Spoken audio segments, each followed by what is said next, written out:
Hey everybody, welcome to LED Live as usual. We're going live this time. We got Holden, flew in from Florida. That's right. This is so cool. We're so glad you guys are here today. So what we want to do is we just want to have a nice little discussion, a nice little chat about our views on Hollywood, and is there an agenda? Does Hollywood make a special effort to attack God, or is it just mindless entertainment that we can just sit back and watch, or does it do anything to us like that? So you have something to say? Well, I was just going to say, before we get into that, I just want to, welcome you, Holden. Thank you. Yes. Thank you for coming in. You are a mighty brave soul to sit in a room with a bunch of other people. Well, the Lord does not give a spirit of fear. That's right? right. That's right. That's Power of right. the sound mind. We've really appreciated, your willingness to come on board and even talk about something like this. And I know this is a subject that our audience, at least the ones that we communicate with all the time, have kind of seen us describe this argument from our perspective. And so I just kind of wanted to lay this out before we even get going in this. This is not us trying to convince you and convert you over to our way of thinking. I want to throw that out there right now. Sure. For those of you that are commenting, this is live, so you guys are more than welcome to throw a comment in there. We will literally try to pin some if they're really good. Please be respectful, though. Obviously, if it's very mean-spirited or you're using a lot of profanity, you will get skipped over. It's probably my people. Don't do that, guys. Come on. You're making them look bad. Yeah. Make So we just really want to discuss this topic, and I think the purpose of what we're really aiming at today is let's discuss it. Let's talk about it. We're on the same team. That's right. Right? That's right. I mean, literally, we're calling this a Christian understanding, right? But really, we're all Christian in the same room. So even though we share differences, we can appreciate that. That's right. The Bible says, come let us reason together. right. The Bible doesn't say, take your brain out, leave it at the door, and just blindly follow. We want to iron sharpens iron, come let's reason together. And Christians don't always have to see eye to eye on everything. We got pre-trib and post-trib and mid-trib. Thousands of denominations. Yeah, so we just... Protestantism alone. We should be able to come together in a civil manner and talk about why we believe what we believe and walk away and be friends and hang out. We're going to hang out after the show. So, I mean, this isn't like taking the gloves off and let's go at it, Yeah. Hashtag Holden Gang. If a fist fight breaks out, we'll cut to commercial, and That's right. we'll take care of business, and then we'll come back when we're all One of set. us might be missing, but Can I ask you, what is your favorite movie? Do we have favorite movies? Boy. I used to. Yeah, I used to. Your favorite movie will tell a lot about you. Yeah, Matrix probably would have been mine. Would have been. What Would have is been. currently? So I don't really watch a lot of I'm not ashamed. That movie is Yeah. awesome by the Columbine Yeah. shooting Oh, yeah. girl, Yeah. That one teared me up. My taste in films has definitely changed over the years. I guess if you would sit down and ask me to describe my favorite films when I was in Hollywood, I would have given you a list of the most Gnostic, futuristic. I loved those ones that try to explain where we come from, what's really behind the curtain. Yeah, I would love to talk Matrix too, anyway. Yeah, so The Matrix, those kind of movies were definitely in my wheelhouse where I was really identifying with there's something beyond what we all experience. And I think that's what my attraction to it was I believe there is a spiritual war going on around us. Sure. We are engaged in a war, and this war is for your mind. So that kind of a movie was really tapping into people's minds and dealing with that.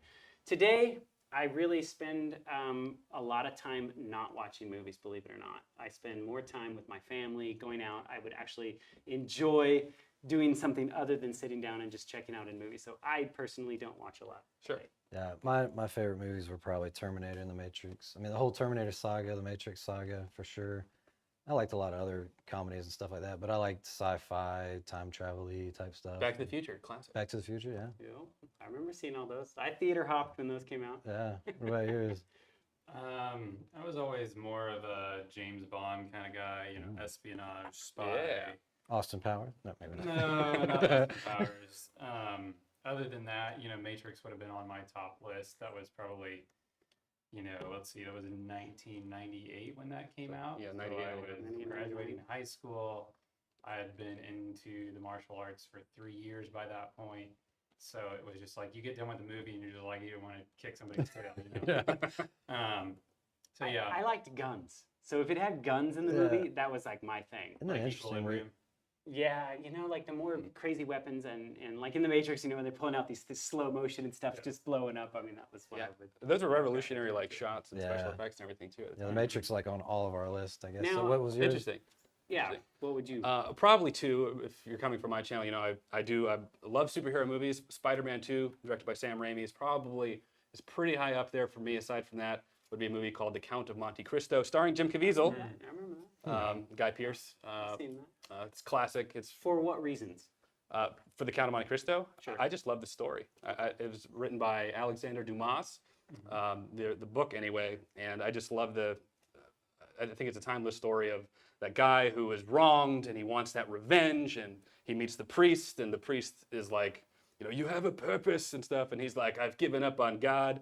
And he goes and he has that moment to get his revenge, get the girl and everything. And in the end, he decides to not. Yep. Decides to not what? Decides to Give up not on God? enact his revenge. Well, he ends up killing the guy. But spoiler alert. But it became less about I'm gonna beat you and I want you to hurt the way you hurt me, and more about self-defense. Oh, geez, okay. You're a bit of a filmmaker yourself. Yeah, loosely, I guess you could say. I mean, you went to film I saw school. what you I did. did It not was go to awesome. film school. Oh, you didn't go to film. Did not. Okay. I'm completely self-taught. Everything. I would love. My dream would, like with YouTube, whatever, would be to make TV shows or movies in some way. So this actually kind of adds to this being a Christian, that I'm saying I want to make movies, and hearing this other side of Christians shouldn't even watch movies. That's the thing. I don't think Yeah. there's anything wrong with making movies. A lot of people say, "Is there anything good out there?" It's not the fact that movies are bad. It's the fact who's putting out the movies, and is there anything good today? It's you find it's very hard to find something wholesome today, whereas maybe 50 years ago, Andy Griffith or something. It's totally different. It's like it's what's in the market right now. We're not saying that this thing is bad or evil. You could make really good positive shows that teach a good moral lesson, and it doesn't have to be overtly Christian, but as long as it's Now, teaching some kind of moral lesson. I'm going to agree with Mikey. I want to kind of set the stage as well. Like, we're not against movies because it's a movie. Like, I just want to establish that right off. We the make bat. I think movies. that's important. Yeah, exactly. It's very important to literally say it's just because it's a moving picture does not in itself make it evil. If it was, I wouldn't be doing this right now, right? Sure. I mean, we spend all week long making media productions. If we thought they were evil, there would be no point in doing that. When we are taking a look at Hollywood, the premise that we're coming from is, what does the Word of God say? What does this movie teach you? That's the premise that we're judging anything through. It's not necessarily the technical aspect of it. It is a movie. Sure. I guess my rebuttal or my argument is that it depends on who's making the movie. I don't think there's any, I'm not saying, guys, all movies glorify God. All movies have great lessons. But this notion that there is a entity, this Hollywood entity, is being controlled by somebody. Because I look at, I mentioned George Lucas doing Star Wars, self-funded, made his own. People like Scorsese, who's making it? Okay, so are you a Star Wars fan? Oh yeah, I love Star Okay, Wars. I was a big Star Wars fan as well. I watched a lot of the Past earlier tense. ones. Yes, past tense. I have not engaged in watching any of the new ones, so I can't. A lot of people don't like the new ones. I can't speak on them like I could kind of the earlier references of the earlier ones. So some of the Star Wars, there's some interesting philosophical and religious ideas that are mixed together in there. In fact, George Lucas himself, he said, I took a lot of the world religions and the ideas that came from that and blended that together, and that's where the Force came from, right? Is it okay for Christians to be inspired by non-Christian sources? So could a Christian ever use Greek influence or ever use Eastern culture as influence? Like in Lord of the Rings even, they used a lot of that. So describe a scenario that would be okay. Lord of the Rings, I guess. You have A wizard? I don't know much about Lord of the Rings. You have a Catholic Christian writer who used blatant Christian allegory, but he loved fairy tales. He loved the Greek superheroes. So the use of magic and sorcery is obviously in the Lord of the Rings. Sure, yeah. Okay, so if we go from that premise there, Uh-huh. what do you do with a Bible verse like Deuteronomy 18:10 through 12 that says, have nothing to do with witchcraft, wizardry, sorcery, all those necromancy? For those things are literally an abomination to God. So how do you rectify that? Well, context. because there's a witch in the book of Samuel, and she's called the Witch She's of Endor. evil. Okay, wait. There's a Right, but that's context. There's a difference between the use of witchcraft for a positive means and the use of witchcraft. The Lord of the Rings was not placing witchcraft on the screen to show you what damage it is to be involved with. That's not the context. It's used in the Lord of the Rings. Yeah, did the good guys actually use sorcery? I mean, But I mean, Gandalf was using magic. in a way that it's like, hey, look, if you get involved in magic and sorcery, the outcome of this is really you're messing with demons. That was the implication that it was used in the Samuel story. So in the context of Lord of the Rings, is it okay? So you're saying in no circumstance can a Christian writer, creator, whatever, use magic, whether it's in the terms of fairy tale magic or maybe in terms of Harry Potter magic, where they're saying actual words that kids can go and practice versus. So let me give you a case that I think that it would be okay. Okay. So I'll agree with you on this. If I was a filmmaker and I made a witchcraft movie showing some of the damage that witchcraft does to you or your spirituality, then I am showing witchcraft, but the end goal is to show you that we should have nothing to do with this. Does that make sense? Okay, so So using it in a media sense isn't necessarily where I would say that is just evil, you can't talk about it, you can't use it. Because yeah, the Bible talks about terrible things that have happened in there. So the Bible is going to bring about a example, but the end result of the example is to show you where this road leads. That did not happen in Lord of the Rings. yeah, if anything, Sure, they probably there was saved no the use day of it. because of. Yeah, there was no use of it with you walking away going, wow, if I really use magic and sorcery, then I could really lose my soul, like what the Bible's telling me. yeah, one of the big, I brought up this point too, and I see it in comments a lot. What do y'all feel about Chronicles of Narnia? Have you all ever talked Never about really it watched it. explicitly? Because that's C.S. Lewis, a Protestant, Anglican, actually, if you want to get technical. And also, just because you're a Christian doesn't mean. I mean, a lot of Christians, such as yourself, watch a lot of these movies, and then you think, I want to make a movie just like that. Okay, so you're a Christian, and you're making a movie based on things you see, and oh, it'd be cool if you did a spell and all this. Just because they're a Christian doesn't. So make I want it to Christian. answer. I want to answer the question. I don't know. You guys can feel free I'm if you not want to familiar jump with in. it really. Okay, so Oh, it's C.S. great. Lewis, I've seen the Lion, the Witch, and the Wardrobe. That's the only one that I've seen. Did you ever read any of the books? I did. I read them all the way down to the last battle, Yep. which is very interesting. You have the Yeah. scene of the little boy, and he's sitting there with Tash, or they're sitting with the little boy that followed Aslan, the little boy that followed Tash the whole time. They're being invited into the kingdom. Aslan's basically saying you can both come into the kingdom, and the little boy that followed Tash looks around and is like, well, how am I able to come into the kingdom? I followed Tash the whole time, which is the Satan character. Okay. So then Aslan the lion says, well, you did it with all of your heart, and you did it to the best of your ability. So I'm going to count what you did to him. To me, you're now welcome to come into the kingdom. So you're So hold on. There's a bit of a theological conundrum there, if you would, saying, what if I mean, just swap the names out. What if I follow Satan the whole time? But I do it to the best of my ability. I follow him with all of my heart. And I didn't know I was following Satan, right? Is God going to say, well, you didn't really know, and you should be allowed to be coming into the kingdom? well. What would you say to that? Well, I don't know. I don't actually remember the last battle. I'm thinking more Lion, the Witch, and the Wardrobe. Okay, let's talk. get to that. But you asked me what my problem with it is. If 99% of C.S. Lewis is correct, and 1% is of a point that I say, that's kind of a really interesting point to derail off your theology. Remember, a counterfeit is close to the genuine. You're not going to have a counterfeit thrown out that's like 50% fake and 50% this over here, and then everyone's going to be like, whatever. The closer that line of error draws to the line of truth, the more effective it is in error, right? Sure. Wouldn't you say? Well, I'm still talking about magic. So now we're talking about plot device. Okay, so that would be one thing that I would say, you need to be aware of. You can't just read things and say, I'm reading a Christian artist, so therefore my guard goes down. So that is a theological difference that I would say with that. With magic and sorcery, I still go back to the original argument of it's not used in a way that illustrates it the way the Bible would. If the Bible calls magic and sorcery an abomination, it's not going to use it in a storytelling situation as a sort of, well, whatever, these guys used it to just get what they want. And then there was no follow-up with the result of using that. Sure. Oh, well, So in The Lion, the Witch, and the Wardrobe, the use of magic is not necessarily, you don't think that looked it's at as Christian, yeah. evil. I guess my argument to the Deuteronomy thing would be the same thing I would say towards Leviticus and those kind of Mosaic laws of, you're quoting that, but there's also verses of, hey, if you can't get your kid to be obedient and you bring him to the leaders of the temple, y'all can kill him, or you can't mix your fabrics. That's an abomination too. Sure. So you brought up context. Mhm. You have to look at it in context. Sure. We do not believe that if you do something in error to the church that we should take you outside and stone you.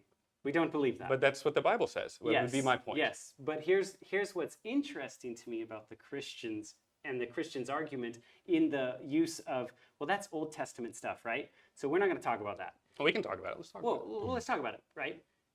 But if you're going to talk about the Old Testament in that context, then the things of the Old Testament are relevant to you today. So you can't have it both ways where it's like, well, magic and sorcery is in the Old Testament, so therefore it doesn't have anything to do with me. And then bring in the argument of, oh, well, now there's all these evil things that have happened in there. So that just is going to throw out the baby with the bathwater. Well, no, I have the same point that you are. If you're bringing up Old Testament verses that are talking Yes. about Yes.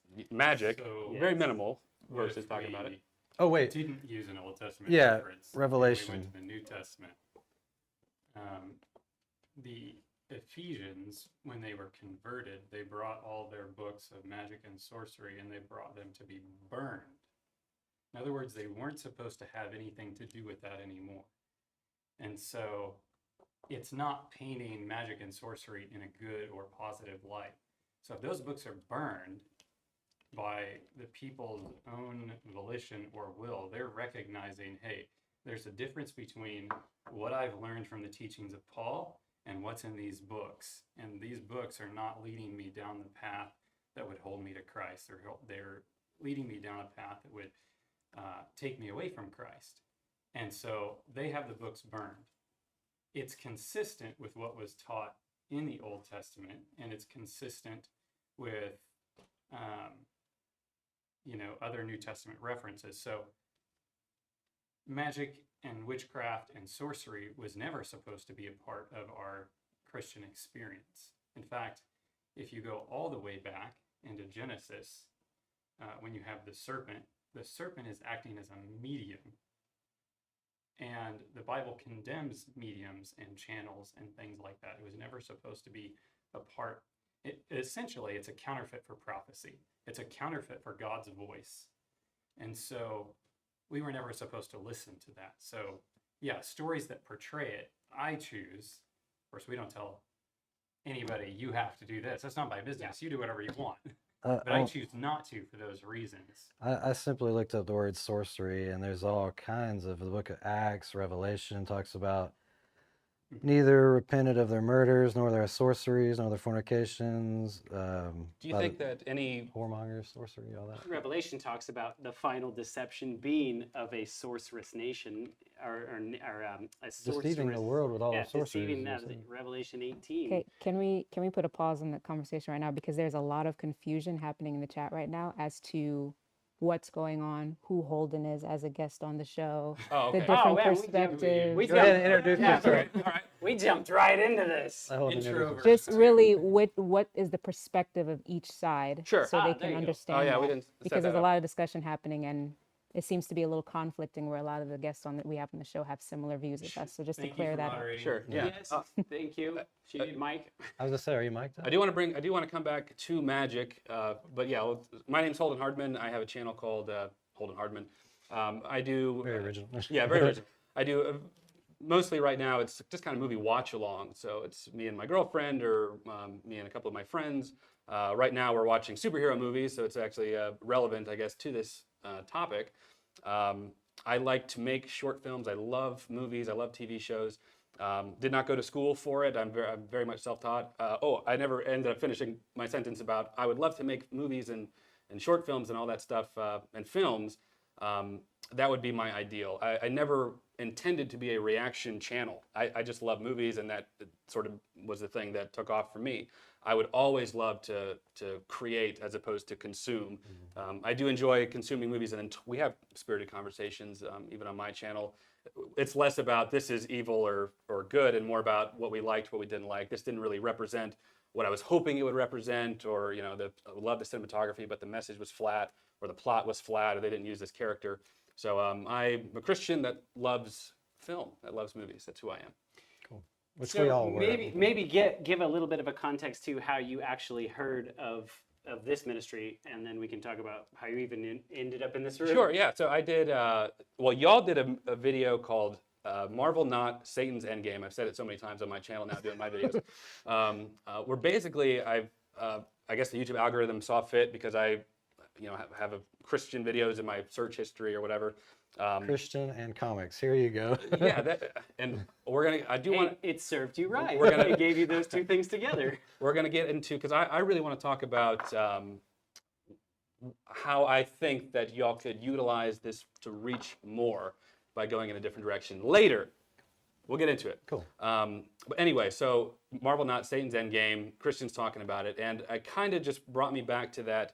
I grew up in a very evangelical community where Pokemon, that's satanic. Harry Potter, that's satanic. Rock music, Skillet, it doesn't matter if they're Christian lyrics, they're just a little too rough, that's satanic. And just kind of a lot of sheltering, a lot of, we're going to stay in here, the world is bad. That's kind of the environment I grew up in. So it reminded me a lot of that, where there's kind of like, how are you getting Satan out of Iron Man, And I basically just wanted to talk about it from another Christian perspective, because I think a lot of people that are not Christians look inside kind of, I would say, evangelical Christianity, American kind of Christianity, and they kind of have that picture of we just, if it's not explicitly Christian with an explicitly Christian message, it's evil. And I disagree with that. Yeah, we do too. I don't think in every circumstance that's the case, but yeah. Anyway, that's who I am. I don't want to get into a rebuttal of any of that because I think we have a lot of common ground. Yeah. I think I so think too. we agree a lot on it, and perhaps One thing I just do want to say is the world at large, the world as a majority, they're not Bible believers. We're on the narrow way. So to look at that and say, oh, this is bad and that's bad and that's bad, it really shouldn't surprise us. I mean, this is influences from the world. Like, where did rock music come from? Where did it originate from, or whatever?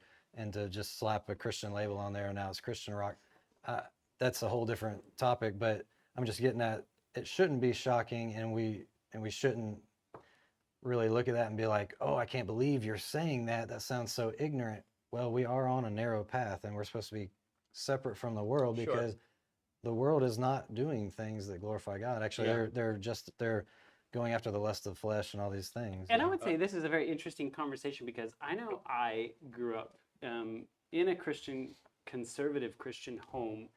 I didn't really grow up with a lot of movies and television, but when I became a teenager, that all went out the window. And I ended up in film school. I ended up in Hollywood. I worked there for 10 years.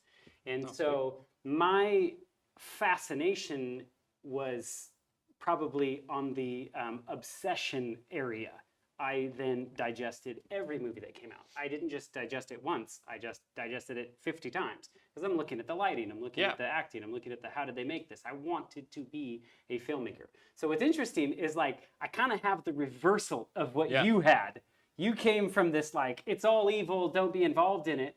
Whereas I kind of stepped away from that and I got all into it. Yeah. But I believe it's one of the things that led me away from God. And maybe this joining of our channels, if you will, is to find a middle ground. I guess I hear what you're saying about we shouldn't be surprised that there are grotesque things in movies that don't exactly glorify God. But I guess my argument is, why would you go after the superhero characters that exemplify, if they teach us anything, it's bravery, it's courage, it's doing the right thing, it's self-sacrifice. What he was talking about, deception, though, it's you can't sell a story. If you make this just terrible, disgusting movie, not a lot of people are going to watch it. Now, that might be different these days, but when you wrap it up in the Pretty Little Princess movie or whatever, then we can put whatever agenda we want in there because it looks nice and hey, it's a movie about, brotherly love or whatever. But just like Soul or whatever, okay, yeah, there's like a lesson taught where we should not try to focus so much on these unobtainable goals and focus on, the small little things in life that we can appreciate, but wrapped up in there is, well, I died and I had to meet a mystic who told me to channel, and that's the 10% of error in there that's poisoning. The serpent said, did God not say eat of every tree of the garden? That was truth. But the context was that little bit of poison in there. So distill down to me, what is it mean to be a Christian? Just distill that down so that we're all on the same page. Believing Jesus is the Son of God. Is it just belief? Well, it rose again on the third day. I think that whenever you talk about believing in Jesus, we kind of equate it in the 21st century of kind of just believing Jesus existed. Yes. As opposed to, was Jesus who he said he was? And so I believe Jesus is who he says he was. I'll put it that way. Okay, so, but is that the end all be all? Because I'll tell you, the devil believes. The devil knows of what, of Christianity? The devil knows that God exists. So if Sure. that's the pinnacle of what it means to actually be a Christian, then why wouldn't the devil be in heaven? Because if that belief is the check the box, do you believe yes or no, we're going to heaven? What does it mean to actually be a Christian? That's what I mean. And I understand you're kind of just Sure. getting a surface value, but what does it mean to you? Well, I guess I don't know the criteria for Satan to get into heaven, but according to the Bible, it's very clear for people. It's believe in the Son of God. That John 3:16, for God so loved the world, he gave his only Son. Whoever believes in him shall have eternal life. And I think that a lot of Christendom gets bogged down in it's Jesus and it's Jesus and you can't watch movies. It's Jesus, you can't play video games. It's Jesus and you must be a young earth creationist. It's Jesus and you must X, Y, Z, fill in the blank. And I guess that's what I want to be very careful about, I suppose. So I don't believe that there's something you can do that gets you into heaven. I agree with that. I don't believe that there is a checkbox. Sure. Was I good enough? The Bible's very clear about that. Everything that we think we're doing good is as filthy rags. Lest no man boast. Nothing. Yes. Yeah. It's nothing, Like, right? he says that there will be many who will call me Lord, Lord, but never I did knew all these things. And he said, Okay. I never knew you workers of lawlessness. So it was like, you will know them by their fruit. Fruit being What you not just profession, but did you feed the hungry? You didn't clothe me or whatever. Yeah. There's a transformation, a renewing of the mind that comes naturally as you build a relationship with Christ. And if you don't have that fruit or there's no growth, then it's probably because of lack of time in the relationship. And if that's the case, we need to get in that relationship, and then we'll see transformation. but So if you actually understand where John 3:16 talks about that word belief, those that believe on me, it's the Greek word pisteo, which actually meant there was an action that came with that. Meaning like, do you believe your girlfriend loves you? Yeah. So you're going to act on it, right? Right? Yeah. Would it make any sense to you to be like, yeah, I think my girlfriend loves me and I actually love her, but I'm going to do whatever I want? I mean, I'm going to hang out with other chicks and do whatever. Would that Sure. make any sense? No, obviously So not. your belief that your girlfriend likes you or is in love with you produces an action in you that protects what you actually do. Yeah, I see. I think I see where you're going with this. That Yeah. you should see a reflection in that person's That's life. correct. That's correct. And so if we got into this mess because somebody ate a piece of fruit, I just want to mull over on that for a second, because we're not talking about Eve was messing around with magic and sorcery. We're talking she ate a piece of fruit. Like, that is a ridiculous action that it seems relatively, that's very simple. Mundane, yeah. But look at the plunge of mess that this created. Sure. So the action isn't necessarily really the problem as much as it is God has asked us to do certain things, right? And what did we say? He says, don't eat of the fruit. And we go, whatever. I'll do what I I'm going to want. eat that fruit. I'm going to eat what I want. That is the core of the problem that permeates in anything that we do. And so I believe, really, realistically, the Bible is asking us to do certain things to show that we love God, to show that we are in a relationship with Him. In the same context, how your girlfriend would expect you to act a certain way if you're claiming that you love her. That wouldn't be like, well, I just told you I love you, so who cares what I do? Sure. You would never say that to her. Yeah. So that's kind of the premise that we're coming at. That when Right. when you watch a movie, I I'm a big believer that movies are powerful. Yeah, I do. I agree with I that. mean, I agree with that. there's a reason why you're an artist and you make movies. You want to influence people, right? Sure. I kind of want to go back to one of the points that you were making, I guess, talking about the 10% of filth and otherwise 90% good. I guess my preference would be, if you were trying to reach out to the lost or trying to reach out to people, is to focus on that 90%. And you can be honest about, we don't agree with the mysticism aspect. You need to be aware that it's in there. But there are messages in this that that are Christian-like. The director, is a vocal Christian.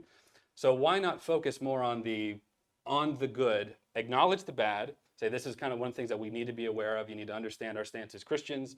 But yeah, I think that Christians can benefit from stopping and smelling the roses sometimes. There are a lot of, there are 3 pastors, I want to say, that I actually went to a church that was doing a Marvel movie series. And the day I went, they were doing Black Panther, actually. And so the way that they did it is they condensed the movie to like a 45-minute cut. And basically every 5-10 minutes, the movie would stop and the pastor would come on stage and he would talk about it.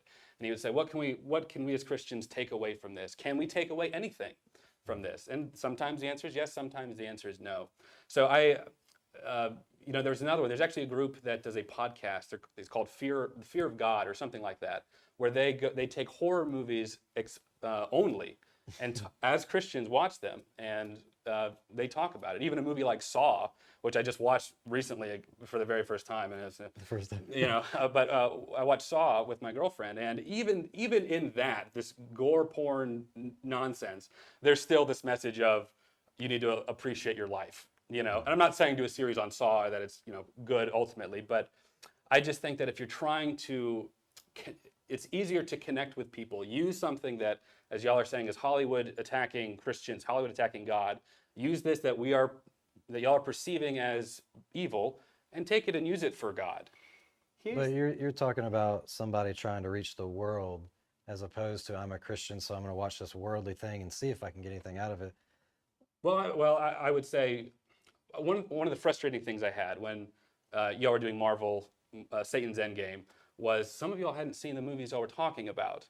A lot of them. And that was frustrating, I guess, because it seemed it was just like, well, what about these other moments? Thor was a perfect example, talking about Thor being cast down from Asgard like Satan, as lightning, but totally missed the part. And now I realize that now once that's happened, he's the Satan character.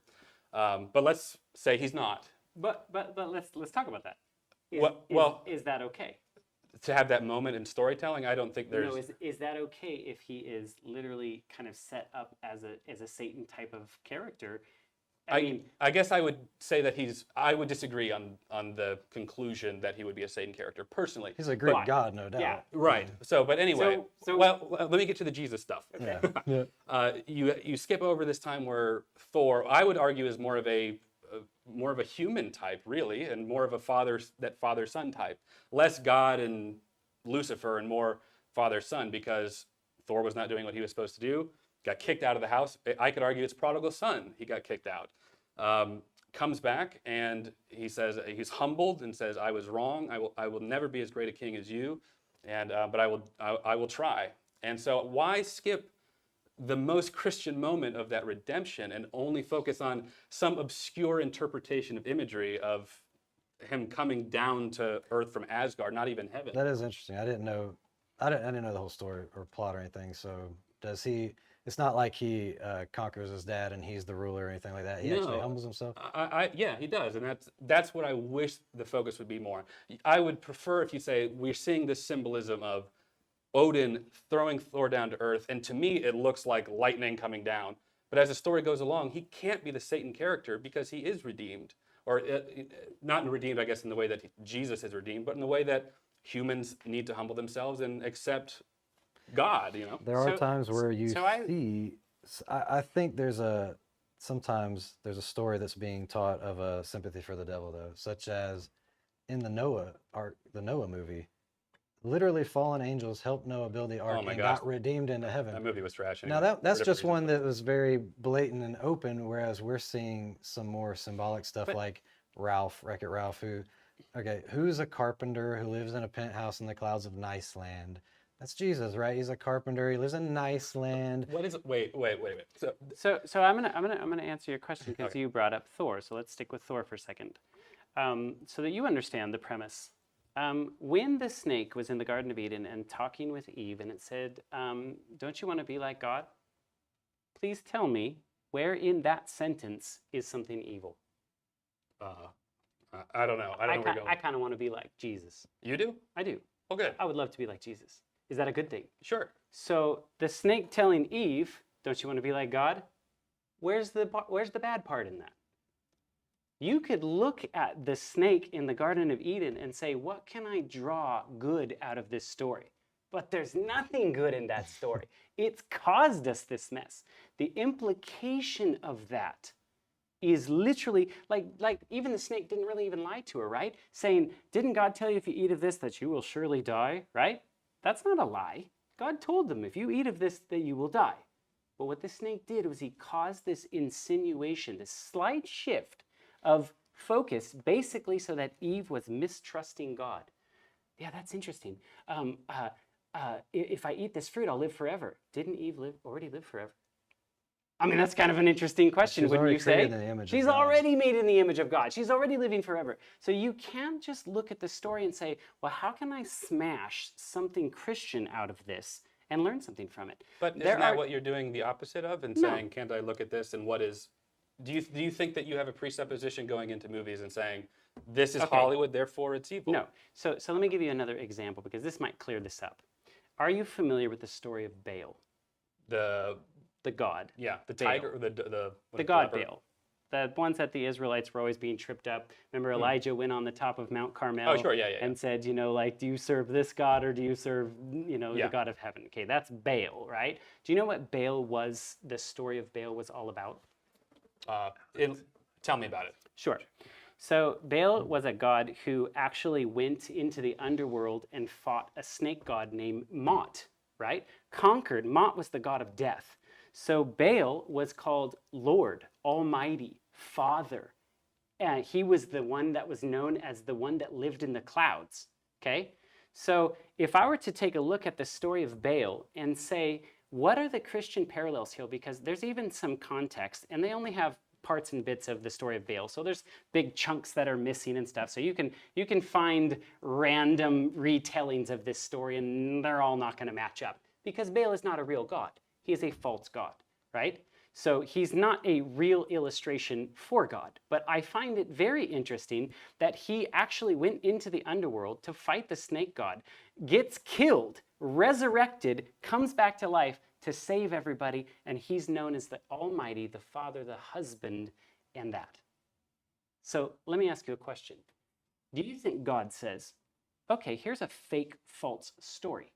Please choose out of here the good parts, pick the parts that you agree with, and let's try and teach a good spiritual story out of this. Would God have said that, yes or no? Well, I think Christians do that with the Bible quite frequently. I mean, there's stories in the Bible of people being slaughtered, and we say we're going to ignore those parts and only focus on Jesus coming back into happiness. I mean, there's horrible things in the Bible. Yes, but don't get distracted over here. This story of Baal going into the underworld has a lot of Christ-type parallels. You can read the history. Go look at the history that's on it. It's there. It's literally a version of the story of the gospel. Why was it wrong? It's fiction, I guess. No. What was God really having a problem with the children of Israel following after Baal? Well, because God chose those people, and Do they're you- choosing a false god. Okay, so he's a false god. Sure. It's a false telling of a false story, even though it shares the same parallels. Right, but those people has the also same- believe that it was true. Whereas when we're talking superheroes, there's no disillusion. The children of Israel didn't think it was true. No way. Yeah, there's nowhere in the Bible that says Wait, so they're following after false gods. They are aware that it is a false god. They've gone away from God. I think if you really sat down with someone who was an Israelite and said, is this little stone idol an actual real god? They hopefully most likely would disagree with it being a real thing. They understand that a false god is not real. Okay, I guess. Well, I guess like in the story of Moses going up on the mountain to get the Ten Commandments and stuff, they all built a calf and Golden danced around it, calf, yeah. and they did it to God. They said, "Let's That's right. let's glorify this thing to God," or whatever. They still thought we're glorifying God who freed us from Egypt. He's part of the waters. I don't know. Maybe I'm a little rusty on my theology. From my understanding, Moses was up there for like several weeks, and they basically got tired of waiting, 40 and were days. like, we're gonna make our own God. I don't think that they were making it to glorify God. Aaron actually said, tomorrow we will make a feast unto the Lord, and we will serve him with this calf. That's why in the Bible, I don't know exactly where it is, but it says, "Do not look unto the pagans and see how they do all their festivals and say we will serve God likewise." So that would be one. They were literally trying to bend that type of worship to illustrate that they were going to worship God in this way. Would your end game be that all films were explicitly Christian with explicitly Christian messaging? Would that be Exodus ideal? Exodus 32. No, not at all. Well, nature program, it's Yeah. not teaching me the gospel. I mean, you can see God's creation and that thing, but I would almost say that I would probably not have any sort of problem with any superhero movie if they didn't bring up the God references and they weren't even putting it. I actually probably wouldn't even have said anything towards it. It'd be like, well, I disagree with maybe the lifestyle that they live, but that's not enough to make a point about something. The second that you have somebody walking on water and you are calling him the Almighty and giving him the powers of the Almighty, we got a problem. Why do we have a problem? Because now you're taking this imagery and placing it and framing it in the context of what I actually believe in Christianity, but attributing that to the evil character. If the good guys in the universe had Christ-like characteristics and they were talking about, the mission of Jesus is repentance and remission of sin and those kind of things, right? Well, that's explicitly Christian then in that case. Yes. Yeah. But if those things and were attributed to, I mean, making a evil character say he's going to purify the world is a very Christian idea. Well, wouldn't you say? I think that's more of a religious thing. I mean, you have stereotypically Muslim extremists that are terrorists that use the same type of language. I wouldn't say it's explicitly Christian language. I'll give you that. So there's ideas that I just believe that are kind of like within that Christian realm that I saw in some of those Marvel films that it's like, okay, why is it consistently always in the villain's perspective? Why are they using this imagery of us trying to protect humanity and the earth against an outside force? Because if you think about from a biblical perspective, right, the devil can't destroy this planet. He doesn't have the power to. In fact, he is only allowed enough power that God gives him that power. Wouldn't you agree? Well, you're talking about God allowing Satan to do things? Yes. Well, that's a theological thing where Okay, is God, but I'm asking you. Did God participate in evil then if he allows bad things to But- happen? That's a whole other philosophical But theological if thing. Satan all of a sudden said, I'm sick and tired of this world and I want to destroy it, can he do that? Can he destroy the earth? I would guess no. I'm But, asking you. I'm asking. I would say no. In terms of physical destruction, I would agree with you. probably not. Why? I don't think he has the power or the authority to do that. That's right. Because it's not fair if you're a follower of Christ, right? And all of a sudden it's like Satan's going to wipe you out. Why? Well, I mean, it does introduce more philosophical things. If God is all powerful and all good, and there's a blatant evil, either he was responsible or he's at least complicit in allowing it to continue. I'm not saying we should get into that conversation today, but that's sort of the waters we're treading now, I feel like. God is allowing this to play out because he has to allow free will. It is not very loving if he's up there going, well, if you don't follow me, I'm going to wipe you out. I agree with that point. I do Yes. agree with that. But the powers that were given to Thanos in the Marvel universe are very godlike powers. Well, and I guess my response to that would be, it's storytelling. I don't know. But I don't know what type of... is there a theological problem if that character, I mean, if you made him like Satan, like, you know what, he doesn't want to follow any rules and he's just like, you know, and it's like this But, model that's after that. I don't know. I still think from storytelling, there's something noble and inspiring about a person, a being that is more powerful than us. We lose our resources or something. We've got to band together and we have to overcome that evil. We should lose, but through goodness or through our teamwork, we're able to overcome. I think that that's an endearing story. And I guess the world we live in now is the stakes keep rising. It goes from a city that's going to be destroyed to a country to planets. And that's more of a storytelling problem, I would say, because once you get to the universe being destroyed, where do you go from there? The multiverse getting destroyed. But that's, I understand the comparison you're trying to make of it being God and God-like. So but is there anything, in your opinion, that is off limits? it depends on context. So For does it me, depend on, meaning you can watch something and someone else can get a totally different story. It's right for you, but wrong for them. I think that art is subjective. I think that I could be a creator and intend, let's say for Narnia, C.S. Lewis intended for this to be Christian allegory. I think that he succeeded in that.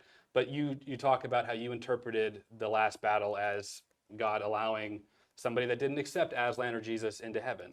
Maybe that's not what was intended, but that's what you're taking from it. So I would say, as far as anything off limits, I would say it just depends on context. I would think that Context of the actual viewer? the story, yeah, I mean the story itself. Because what what if C.S. Lewis did intend it like that? Then I mean, how are you able to Sure. say it is this way? I would just disagree with C.S. Lewis then, and I think that that's fair. Just like you are with the whole magic thing. I do want to ask you about fairy tales. Do you think that, I guess kind of the reverse question, do you think that any type of fairy tale story should be allowed for Christians? I mean, is it okay for us to like Peter Pan because there's a little Tinkerbell flying around that has pixie dust? I mean, does that encourage witchcraft? And I guess my instinct is to say, not at all. It's a story device. It's silly, you know. But that would be my question to you. Is there any circumstance where you can have, as a writer, I'm thinking, I want a character that can fly. Maybe he finds a magic rock. Okay, he's got a magic rock. And that's the extent of it to me. I just have to explain why he can do these things. But then you're looking at it and you're saying, Deuteronomy, that's witchcraft. That's satanic. There's clearly a message. When really the writer's just like, I need my character to fly and I want him to have super strength to fight this super villain. I think you have to distill down what is the actual real problem with magic. I think that there are things that are supernatural phenomenon that like God does in the world. You can't discount some very supernatural things have happened. Like that would. I mean, we believe in the resurrection. I'd have to give you that point. Yeah, and so you're kind of coming at this from like, am I the one that is creating all of these things, or is there a power that's greater than me and it isn't me, it's God? And I think the difference between what magic does in someone's life and what actual like miracles do in someone's life, if you could distill down the two of them, one of them is really, well, I'm creating this thing. I'm the one that's making this object move or happen or bend to my will, as opposed to, Lord, you are the God of the universe. You can make this happen. It's in your hands, and that way. So flying around and sharing pixie dust, I think it's. I don't want to get lost in the tiny little details. What we're trying to do is not say, this is okay, this is okay, this is okay, and this is not, this is not, this is not. Check the box. I guess my question is, what distinguishes pixie dust and Peter Pan versus Aslan and magic and Harry Potter? As a personal preference, based on my understanding of magic and sorcery in the Bible, I typically steer away from those kind of things. I don't, Fairy tales included? I think there's a difference between a story that you're telling to illustrate something. So you'd have to define what you mean by a fairy tale. Does the fairy tale then have this princess and she's using this to turn this pumpkin into this thing? Yeah, I mean, that's magic, isn't it? Yeah, I disagree strongly with magic. So, well, and okay. sorcery. I appreciate the consistency, but so I guess when I think of promoting witchcraft, which I think is it's a common Christian argument, Harry Potter being probably the biggest one. What do you think about that? We'll get into it. I have no problem getting into it, but losing my train of thought here. Okay, as far as promoting witchcraft, just because I see magic used as a storytelling device, to me does not necessarily mean promoting magic. I see it as a story device, and I think that's what Tolkien did. I think that's what C.S. Lewis did to glorify Christ, especially in Narnia. From what I know about C.S. Lewis, this is what I typically tell people. As far as I can tell, the props that I give C.S. Lewis is A lot of props. I don't remember him ever giving magic and sorcery in his storytelling and putting it in a good light. Well, Aslan used magic. Did Aslan use He to quote him, he said, "Don't cite the deep magic to me, which I was there when it was written," talking about Jesus being, or Aslan being the allegory for Jesus. And I guess really having magic is allegorical to supernatural authority or power. Yeah. Aslan goes and he sacrifices himself in the same way that Jesus did to do atonement to Edward, something like that, who deserved to die, but Aslan goes in his place, and the stone tablet breaks in half as allegory to the Holy of Holies ripping down the middle. So yes, even in Narnia, magic is remember that. good and bad. Yeah, you're right. Yeah. So to go along with what you're saying though, like you watch a movie and you try to pick out biblical themes or whatever, I feel like we're doing the same thing. Like if I watch Endgame and wow, okay, Sanctuary, I'm thinking heaven. Sanctuary. The sanctuary's out Fuzzy there. mother. Yeah. There's a guy on a throne who's all powerful. He's outside the earth. He's sitting in a sanctuary, and he has the power to destroy half of humanity, which would be the wicked and the righteous. To me, I'm looking at that. Oh yeah, that's Jesus. Oh wait a minute, that's the bad guy. So I don't. Yeah, I see what you're saying. I don't Yeah. think that you can see it from the reverse, though. I try to sit there and I go, okay, let's put Thanos in the position of Satan. You can't. Satan does not have this all-powerful thing. He's not coming from this outward world and trying to destroy half of the world.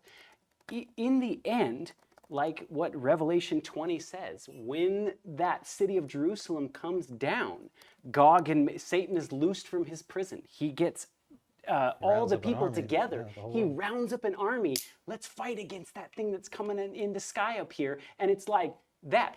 So you can't take the parallel of that and see it from the reverse because it doesn't fit. Well, I mean, Like, is Jesus going to round up? It doesn't the fit. mutants well, and- a couple things. I mean, it's not factual that Thanos is Satan or is God. That's your interpretation of it. When I think of Thor, the interpretation that you all presented was Thor is Satan. I look at that, especially the end, and I say, well, Thor's not Satan. If he represents anything, it's people. It's God's children. Because Thor was so prideful and he got cast out and came back So home. what do you do with the first commandment? Love What the is the first Lord your commandment? God with all your heart, soul, and mind. have no Have no other idols before, or no other gods but Yeah, me. so what do we do with that? What do we do with that in the context, and let's go back and talk about Baal, in the context that God says, have no other gods before me, and here we are telling stories of other gods. Yeah, but we're not telling them that they're true, though, that this is clear fiction. There's people clearly making stuff up with the god of Baal. There is no Well, such thing as god of Baal. So people are sitting around and conjuring up that story in the same way that we are today. Well, Do you know what Baal turned into to the Greeks? no. Zeus. Okay. Who is Superman based off of? I watched The Replacement Gods. Good. Yeah. This is a Come good on, time you to should plug know that. more. I watched Check the out Replacement Replacement You should know more Guys. than that. You don't only know Marvel's Nietzsche. universe. Come on. I watched your thing. Who is Zeus based? Who is Superman based off of? Let's say Zeus. Great. Ding, ding, ding. Right? Zeus. He's based off of Zeus. So do you see an interesting line through history? What's kind of happening? There's a lot here. Okay, I want to go back to the no other idols but me. Let's start there before I start going into Baal and then Zeus and Superman. I think that idols can be so not a literal thing.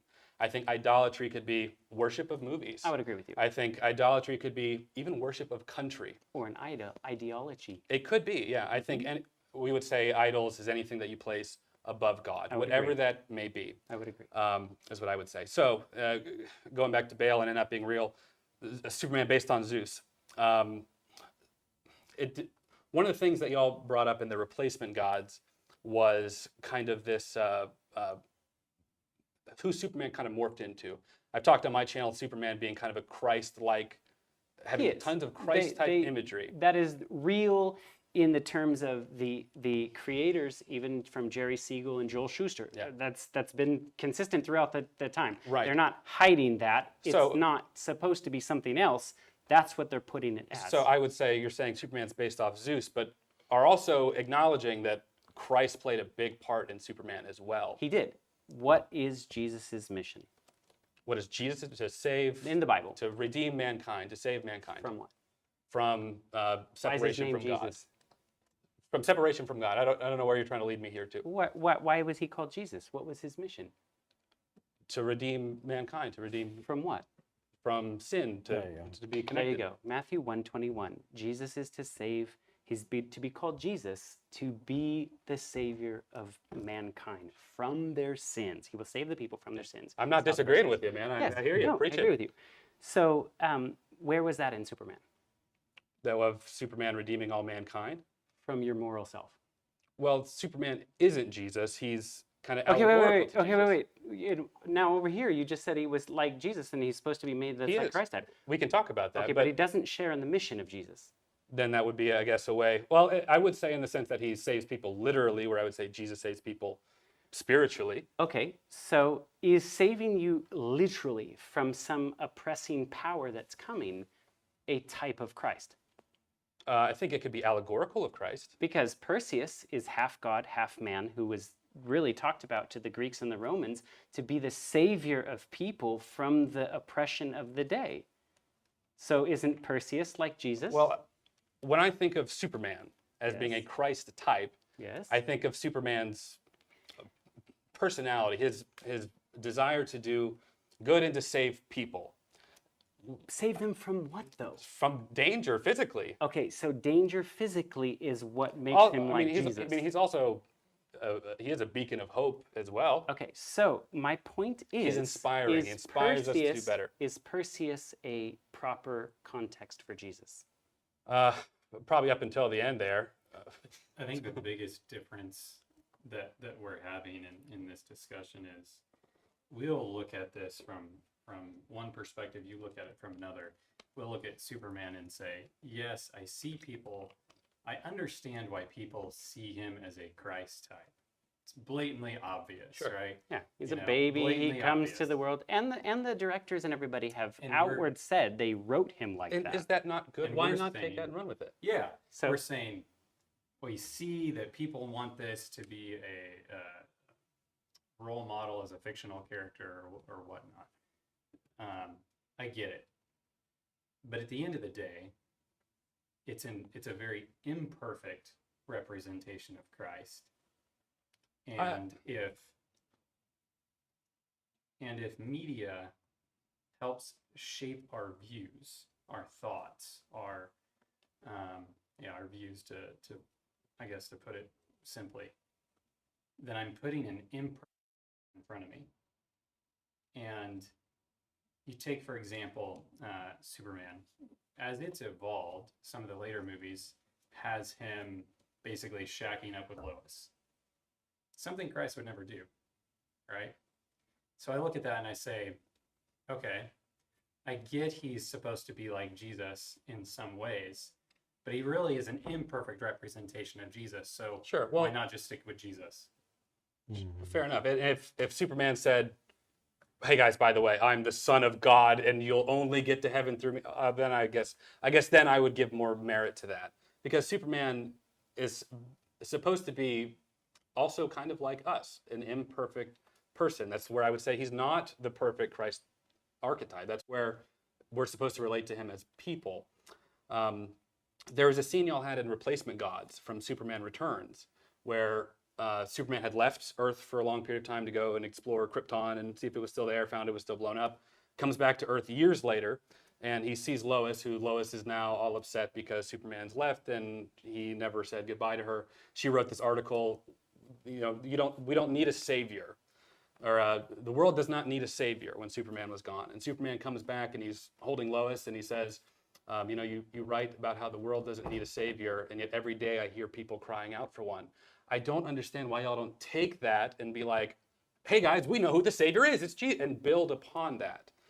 Because Superman is right, I would say, and I would say that it would.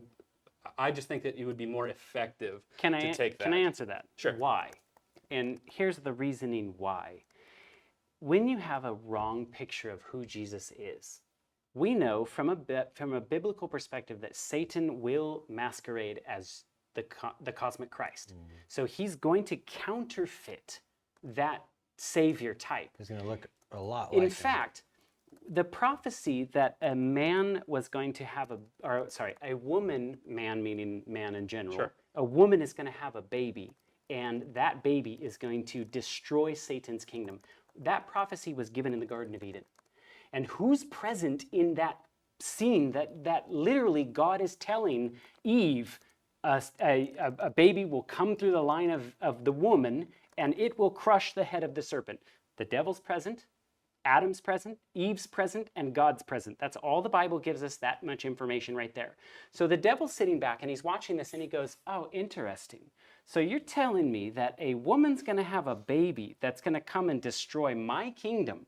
So you know what he does? He goes throughout all of the history of all the kingdoms and he tells them all the same story. Guess what? A woman's going to have a baby and it's going to be a virgin birth. And that virgin birth is going to be half God, half man, and it's going to come and save the people. Did you know that it is a historical fact that in every culture in the world, from Africa to China to anywhere around the world, Isis and Horus. that there is an actual story of a virgin birth of a baby that will be the Savior of the world, and it all predates Christ.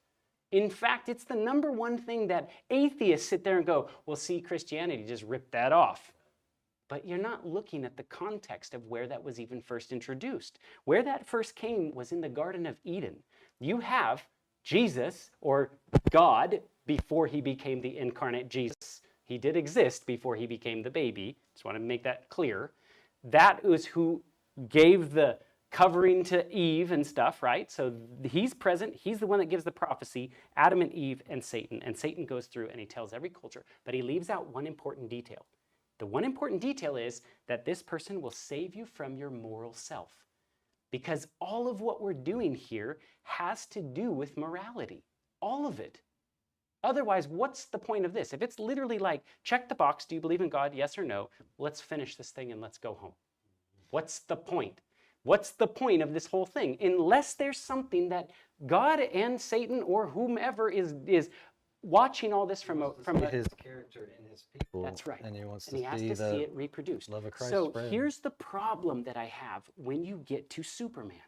When you look like Jesus, you have this Jesus type in the story. You're coming from a baby from another world and all this. That's great. That's fine and dandy. There are parallels that are there. I'm not denying that. But when you leave out the most important detail, which is basically saving you from your moral self, and that becomes the key part of what Jesus' mission was. Now, if you look at why did we miss Jesus the first time? Jesus comes to earth as a baby that wasn't in any way that anyone was looking at him and wanting him to be. No Jew sat there and went, I'm so glad you were born in a manger and you have no money and you're not even good looking. And what? We were looking for this powerful, strong Savior to save us from the Romans, and you are not him. They had a wrong picture of So now think about this. Yeah. Where You're preaching to the choir, man. I hear you. I know. I'm explaining to you that's why the I problem with believe Superman. Superman is the problem. Gotcha. So throughout the history, you have these stories that are told that are just like Jesus, but they're missing those details. And those stories were enough to kick the Hebrew race to not know if Jesus came in the first place. I believe, flash forward 2,000 years from today, we're dealing with something that is the same way. The devil knew what he got people to miss Jesus the first time.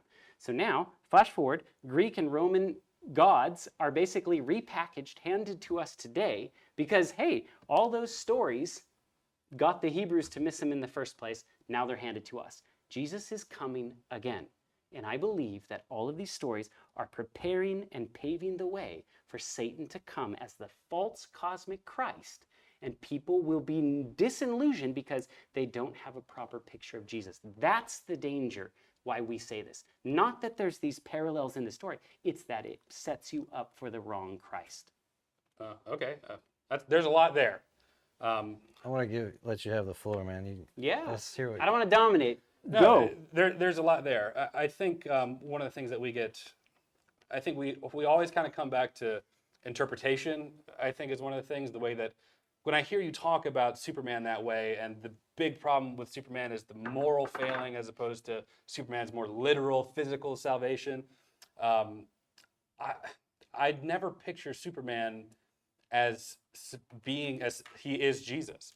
I look at Superman as being inspired by Jesus, but is not Jesus, I guess. And so when I hear you say the problem that you have is Superman isn't more like Jesus, I don't know. That's where I struggle, because to me he's not Jesus, but is absolutely inspired by Jesus. But he also needs to connect to us as the comic book reader, as the fan of the movie or the comic book. And when you see Superman struggle, it's relatable because I struggle. Or when you see Superman having relationship problems with Lois or Lana or whatever Smallville nonsense he's getting himself into, it's relatable because, man, I was an angsty teenager too. So he's not Jesus, but I guess for me, I don't see any problem with there being inspiration from Christ, but he's very clearly not literally Jesus.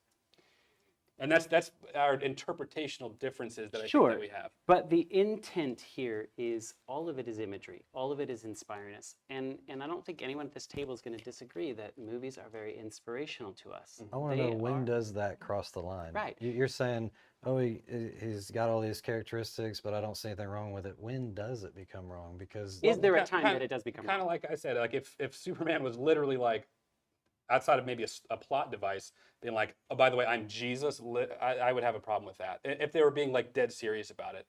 But this is just so clearly fiction to me. This is clearly inspiration, not literal to me. And I would argue probably to most people as well. does anything fiction not cross a morality line? I mean, I would think like really context. blasphemy, like Dogma or something. Is that okay for a Christian to watch? Because it's fiction. I've actually never it's seen funny. Dogma. Okay. So I know it's crazy. I guess I would counter that. Could a Christian ever play Hitler in a movie? You know, where he'll have to say some anti-Semitic things. He himself personally does not feel that way, but the movie is about Hitler being overthrown, or telling a historical movie like Valkyrie or something. Could a Christian play Hitler? I mean, yeah. I mean, I'm talking more Watch. about Christ though. Yeah. Like, Watch. Yeah. can we watch something blasphemous? I don't know how we can compare Hitler to blasphemy. And I think what we're talking about is our interpretation of what is or what isn't blasphemous.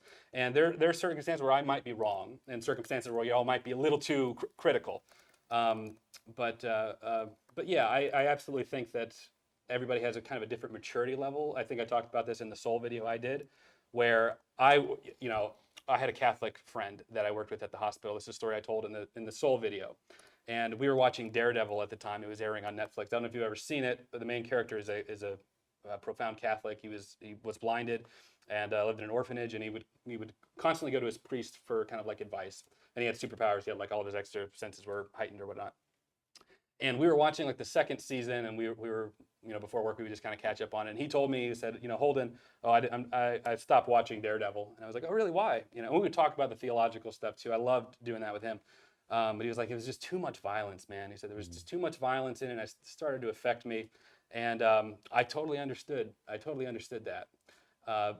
And it would be so wrong of me to be like, oh, but dude, you got to finish it, or just to totally dismiss that. Right. So I think everybody has a line. When we kind of approach, should Christians do X, Y, or Z? I'm very fearful of that kind of mentality. Mm-hmm. Apostle Paul says, all things are permissible to me so long as I can get there. He got circumcised or something. But they're not beneficial. Yeah, right. So I can smoke a cigarette, but it's going to destroy me. So, right, and he also talks about the way it looks. There was a story there's another story that I brought up from the Bible where the kind of new converts were talking about could we eat the food that was sacrificed to these idols, and Paul was basically like, it doesn't really matter, but if they see you do it, it's going to look bad, mm-hmm. And just to kind of be mindful of that type of thing.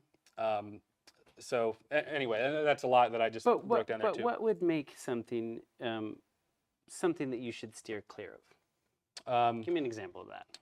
Probably Sabrina, the Teenage Witch. Really? Why? Have you seen any of that? That's cool. Why? Well, because Sabrina is much more in your face about hey, we're worshiping Satan, you know. That being said, I don't really believe in regulating sin, I guess. I would agree with you.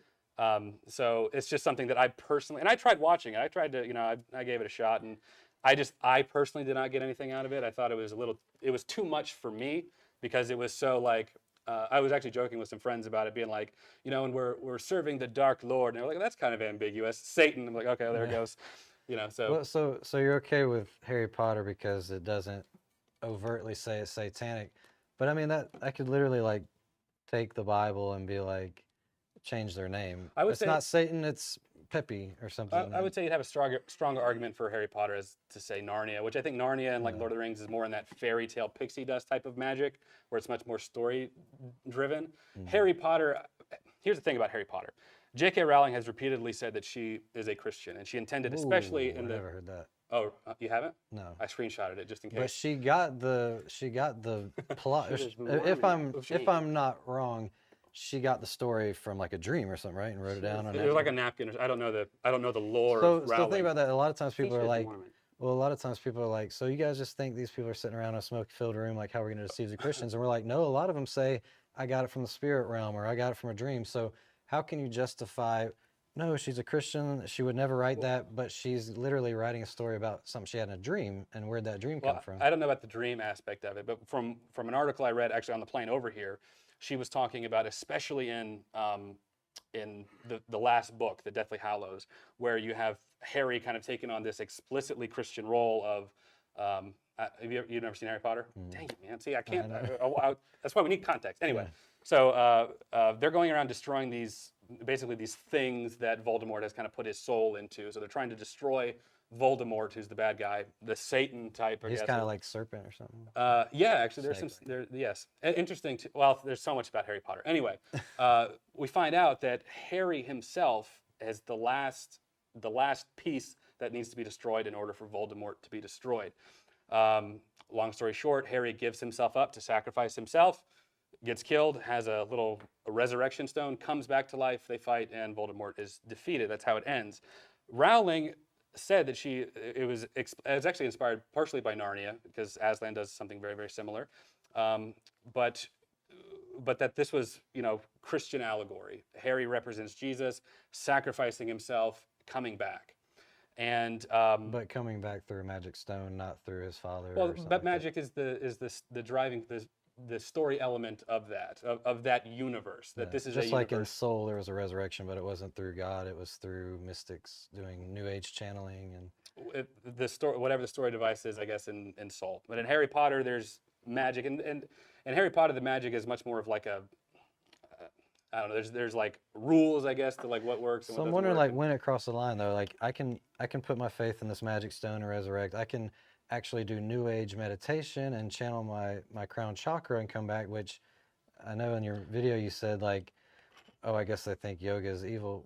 There's a lot of reasons to believe that when you invite the Kundalini serpent into your body and you're convulsing and all this stuff, there is some danger in that. So you're saying like, as long as they don't say it was Satan who brought me back to life because I made a pentagram, it can be something different. Not necessarily. I guess two things. The first is that this is Christian allegory that the author herself at least was attempting to allude to. So I think that the Christians should kind of pick up more on that and utilize that a little bit more. You're talking Harry Potter. Harry Potter, yes. And the second thing would be Soul is Christian too. Yeah, Soul Christian director. We could talk about Soul. I love to talk about Pete Docter and all that stuff. And the second thing too is that in Harry Potter, the magic is so much more of a plot device of limiting what the main characters and the bad guys can or cannot do, as opposed to, hey kids, go home and try this.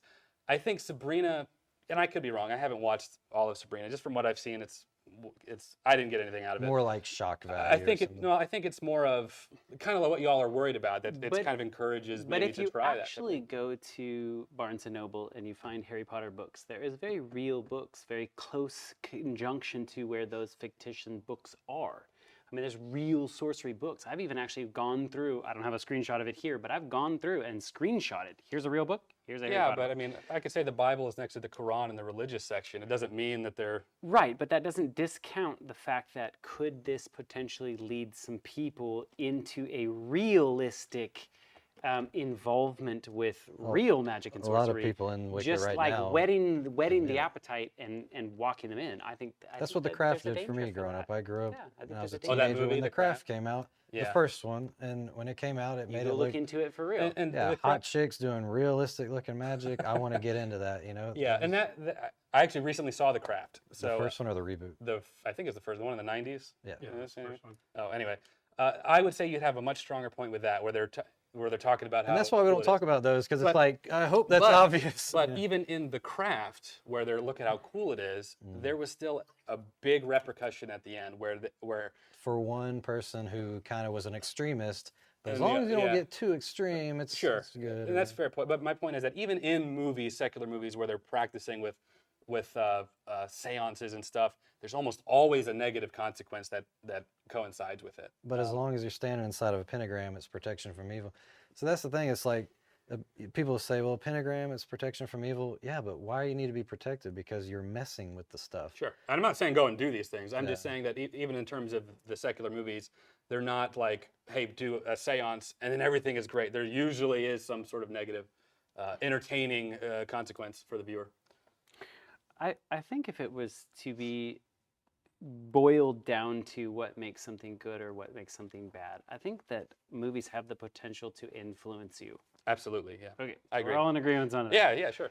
And I think we're a bunch of monkey see, monkey do. In fact, we ended up traveling around the U.S. and interviewing a bunch of neurologists and scientists and doctors on the effects that TV actually has on the brain, because. And we specifically actually emailed people from our personal email addresses. We did not tell them we are Christians. We did not want the information think I saw some of this, tainted too. or influenced by that. And we just wanted the real science. So it was like, let's just talk science. In fact, so a lot of people that we interviewed were atheists, didn't even care. In fact, one of the guys, I think I accidentally emailed him from an email address that, and he quickly looked us up on the internet and was just like, what, this is some Christian thing, you know, and was upset about it. Yeah.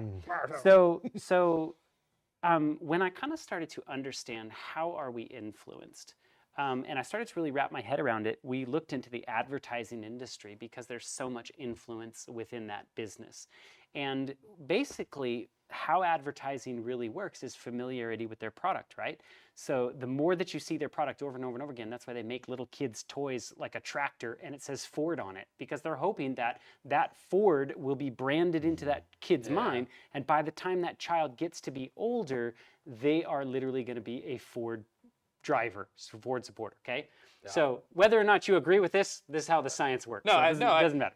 Well, I'm on the same page. Let me just say, I absolutely agree. I think that movies, absolutely the way you consume them, and I think that matters. I agree with you. Good. I'm just joking at the analogy of, we hope this toddler becomes a Ford driver. Yeah, good.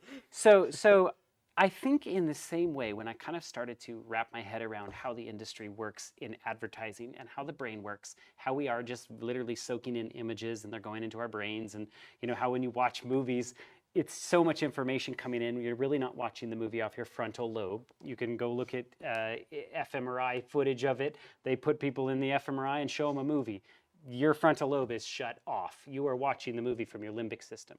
So what that means is your memory pool is opening up like this and the information's just flowing in. And you're not consciously sitting there making moral decisions about it. That's just the science of how it works. So I think where we come from our premise of understanding how movies impact us, whether they're evil, if we're sitting there watching a bunch of evil things, that has the ability to imprint and stamp onto our brains in a familiarity setting, and we're more likely to engage in that. They see this with teenagers all the time. You show teenagers illicit sexual acts, that teenager is more likely to engage in sexual acts. That's science, that's psychology, we're not debating this. And so that's what the premise of literally saying, what is all this evil doing to us? If we're watching all this evil, Saw, evil, killing, this, that, witchcraft, murdering, right? We may not necessarily be like, well, I don't go out and murder. You know, like I play Fortnite for 10 hours out of the day. How is that bad, right? But I still think that that has an imprinting on our moral characters. And I think that still goes back to the basis of what are we doing here on planet Earth? What is the purpose of Christianity? Christianity is supposed to make us more moral beings, right? I mean, the 10 Commandments is literally, how can I love you more? How can I love my fellow neighbor more and not hurt you? That's why I wouldn't steal from you. I wouldn't kill you. I wouldn't cheat on my wife. I wouldn't do these things that literally will cause somebody pain. And so I guess I'm questioning watching evil where all those immoral acts are being done. Is that imprinting upon my own psyche? And am I taking those characteristics on down the road? That's where I draw the line and say, why would I want to put evil in front of my eyes? Sure. I guess now I'm not sitting here saying evil is great. I don't think that, but I think where you're saying watching things that are evil, I guess I think we just interpret what we're seeing differently. Like when I think of, I don't want to watch people getting murdered or whatever. I don't think I get anything edifying out of that. But when we're talking about superhero movies or superhero things, and I'm seeing Tony Stark, who starts the movie off as this incredible narcissist and ends much more humbly and much more giving up warmongering, and tries to devote his life to peace. I would say that's something good that we should emulate. I don't perceive that as evil. And Captain America, which we've never talked about. I think, and even people on my channel poke fun at me for loving him so much. I think he's great. I think his character, if you want to argue him being a Christ type, he is not Christ, but he has many characteristics that I think should be emulated, and I think in emulating them is therefore in emulating Christ. So I agree that we shouldn't just burn our eyes into what is evil, but I guess I disagree on what we're considering to just be objective evil, I guess. Or so these scenarios are subjective. You're interpreting it as being disrespectful to God. If Tony Stark is the Jesus character coming out of a cave 3 months later type of thing. And what I take away is kind of that what did happen, I guess, what the conclusion of the film was. And maybe I agree with it, and maybe I don't. There are movies where I absolutely hate what they do with the main character or how it concludes, and I'm vocal about it. I think this will be a good spot to take some questions. I want to thank Agree. everybody out there who's been supporting and giving the super chats. Thank you so much. We can't do this without you guys, and we're going to take some of your questions because we really appreciate you. So Kendi is going to read off some of the questions here to us. Yeah, I just want to give Holden the floor here just to give you a chance to give your perspective, especially for someone who may think, oh, Holden is just here to defend the devil or something like that. Based off of Oh, that's some of our people. Can they hear you? Yeah. Yes. Oh, okay. You're mic'd up? Yes, I am. Cool. They can Sorry, hear me. that's my production side coming through. My bad. So yeah, just to clear everything up and really just talk to the viewers, your whole perspective, your end conclusion Sure. to all of this. Yeah, I know people jump in kind of late into our Yeah. conversation. My name is Holden Hardman again. I am a Christian. I'm a Christian and I love movies. And so one of the things we're talking about is superhero movies in general, interpretation of movies, and kind of how I do disagree with some of the things on this channel. And I think we're having a good dialogue. I think I would say. Maybe I'll disagree. No, I love agree. it. It's so cool. I agree. The purpose is not to sit there and try to convince you. It's to draw out why are we coming at from this perspective, and Sure. why are you coming at with your perspective. And I Yeah. hope this is beneficial. Yeah, and I think whenever I keep boiling it down, I think our biggest disagreements come from the way we're interpreting films, and film is subjective, art is subjective, and Can we agree, though, that there can be a variety of interpretation, and Absolutely. not one is right or I one know is wrong? that's what's hard for me, because it's like we have a channel sharing our view and our opinion, and yet we're like, you're freaking idiots. And it's like, but you just watched somebody else share almost the same thing. I've watched many comic fans say, yeah, all these characters are like gods, the Greek gods and everything. And then we say it, it's like, you guys are looking too into it, you know? I think the difference is that when we say we agree Superman is inspired by Christ, has a lot of Christ-like imagery, and I think y'all take it that step further of being like, well, he's not saving people's souls, so how is he really Christ? And if he's fallible, he's not really Christ. And I think that extra leap, I think, is where most people get that sort of disconnection. But does it make sense why we believe that way as a problematic? I understand your perspective, Okay. but I just want to make sure it was clear to you, Yeah. at least, like why we believe that way. conversely, do you see where I'm coming from? Seeing the inspiration of Christ, but not literal Christ, or not supposed to be. He's not supposed to act the way Christ would act in every circumstance, I guess would be my. Do you see where I'm coming from with that? Yes, and I appreciate you coming on and sharing your perspective. I don't share the same thing in the same way that you probably don't share the same thing as with our perspective. I really think that having a Christ-like parallel in a story or an allegory or something, I think that you run the danger when that thing is just a little slightly off of what is actually really supposed to be like. So if I can try and wrap my head more around the argument, if you're going, from what you're saying, I could be wrong, if you're going to have any type of Christ-like imagery or symbolism or comparison, you need to go all the way with the comparison. I think that the mission of Christ was to preach repentance and remission of sin. I think that's what he was here for. That's what the gospel really is, believing on God and turning away from evil and doing good to those that hate you, and like living a life that's like that.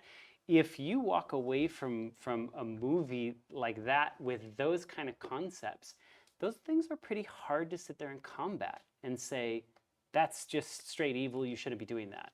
Like, I just am questioning how much people are walking away with a proper picture of who Jesus is, and they hear the buzzwords, and I think what happens is you put the imagery into someone's heads, and it's slightly off, meaning he's slightly immoral. He has a girlfriend, he stays at her house, they're not really married, and this and that. Those little subtle things, I believe, stay in the mind, and then when it really does come to matter, that means Satan's going to step on the scene. And he's like Jesus. He's an angel of light. He's looking like he's healing people and doing miraculous things. When that time happens, how are you going to recognize it if your interpretation of Jesus is flooded with all these contexts of different Jesuses? That's my problem. That's why I had a problem with, like I said in the beginning of this, The Matrix was my favorite film. But once you start putting him on the cross, and at the very end he's saying it is finished, and it's like all this Jesus parallels, and all of a sudden he is like the new age Christ, the new Neo, and he's telling you he wants to show you a world with no rules and no laws and where anything is possible. That's where I draw a line. That's The lawless not one. We know that my Antichrist is going to be Jesus. the lawless one. And so the imagery, I am more fearful of painting a improper picture of who God is in my life, and that's where I would say draw the line if it's too close like that. I get what you're saying. You shouldn't, Superman really should be out there and telling you to like forgive Right. yourself from So your let's sins. let's and let stuff. Holden respond to that then. That's Yeah, okay. I get that. Yeah. I'm trying to think where I was Is going the with it. response. Yeah, well, as far as Superman goes, sorry, threw me off there. I guess I would say, I'm thrown off here. Oh yeah. What was the last thing you said? Sorry. I'm just saying that any type of movie that has these Christ-like parallels and imagery, and if it's misportraying God in that way, that those are subconsciously programming your brain and maybe setting you up for a Sure. false Counterfeit. picture. I can't remember what I was counterfeit going to say. Christ. I guess what I would say is when it comes to Superman and him being that Christ-type parallel, us being the movie watchers, we know that imagery is there, whereas maybe the casual viewer doesn't know that. But because we study this, we know that Superman has those Christ-like parallels, or imagery, or whatever adjective you want to use. I guess I would say that why not take that imagery and say, because they're not talking about Jesus explicitly in Superman or in any of these things, and talk about it from that Christian perspective. Say, what is Superman doing that we can compare to ourselves or compare to Christ? What's Superman doing that isn't like Christ? Maybe we shouldn't exemplify those things. Or here's a moment where Superman was struggling and he overcame this challenge. That's something that we as Christians experience all the time. And I guess I would just kind of go back to my original point, is that I think that you'd be able to reach more people from that perspective. You don't have to glorify or approve of it, but but focus more on that 90% over that 10%. So I think what you're saying is Jesus is more like a struggling Christian, but he's painted as Jesus. So why paint him like Jesus? Why make him so much like he was saying, like, if you're gonna do the Jesus thing, go all the way. If not, he's just a Christian who's trying to do the right Well, thing. Or whatever. I think it's okay. I mean, this may be where we disagree. I think Christ inspired is better than no Christ being involved at all, I guess would be my thing. Because it opens the door for us to talk about it. Superman is inspired by Jesus. Let's talk about that to maybe a secular audience that already knows Superman and how they can, hey, you want to see a real, like a youth pastor, you want to see a real superhero? Let me introduce you to Jesus Christ. Sorry. All right, I think we covered that pretty much. Let's go. What's another one? All right, so let's go through some questions here. Thank you, CB3, for your super chat. They say, all right, what I don't understand is why does Little Light Studios have so many critiques about movies that they haven't fully watched? Because Let's keep our answers short, guys. We have because a lot of it questions we to go don't have to watch. You watch the trailer, you get a lot of context. You look at movie reviews, you'll hear the fans themselves say a lot of the same things that we say. Like I said, I've watched fans say, yeah, there's a lot of biblical imagery. They're not even Christian, they're catching on. I've seen what's that guy, Wisecrack or whatever, philosophical, you know that? Yeah, I've seen his He channel. compares a lot of biblical stuff to anime and movies and all that, and I don't even think the guy's a Christian. So when I see that, okay, if the fan sees the Christian parallel, then we can see that too. You don't have to watch the movie to see whether it's positive or not. But a lot of it you get from just reading the plot, reading spoiler alerts or whatever, watching videos and stuff. What I'm getting at is if I see even a second of or a minute of a porno, I don't have to say, well, maybe I should watch the whole thing just to see if it's bad. There's enough to see, no, this is a judgment. I'm not going to do this or whatever. Okay. And Mikey? Mikey's not, your mic's dead or something. Yeah, you got another mic that you can just put on borrow him? mine. Go turn on another mic and snag Could it for him. anybody hear that though? Might have come through on mine. Hopefully. Okay. Okay. So thanks for that response. Next question. Can you define witchcraft? What's the difference between a miracle and magic? I've heard Is that this one a me lot. or? Anyone can answer. Oh, Go for it. I'll let you go for it. No, okay. I think we talked about it earlier, but go ahead. Yeah. Well, I guess they both sort of have that supernatural inclination. We'd say miracle, supernatural from God, magic, and whatever is supernatural from other sources than God, I guess. Yeah, That's exactly how I would answer that. Good answer. Yeah. We did it. Yeah. All right. We found a common. Yeah. We do. Now, I do want to take a step back here. I think we do have a lot of commonality. We share the Yeah. same Agreed.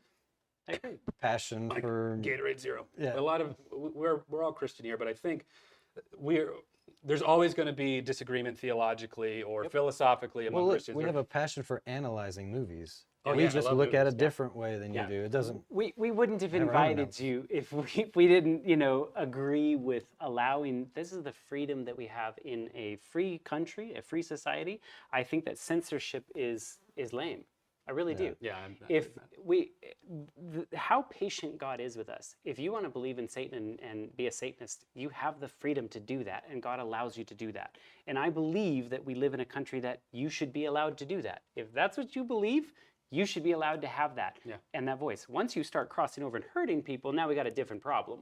But we can believe what you want to believe, right? Yeah. That doesn't make it right or wrong, but you have the freedom to do Yeah, that. I'm not crazy about censorship either. Yeah, and so, allowing people to have this voice, that's why we wanted you to come on and be able to talk about your perspective, and we'll talk about ours, and it doesn't mean that you're going to walk away with all of a sudden believing like we. I would take more the stance of boycott than censorship. I don't believe in censorship, but I think if every person said, no, we're not going to watch this, then they would have to stop producing it because they're not making any money. So I would agree. Yeah. So what do you think of Little Nas coming out and, giving a lap dance to Satan? I actually didn't watch it, but I only heard about it. I think it's trashy. I don't know. Does it bother you that he is marketed to children, at least in the beginning stages of his career?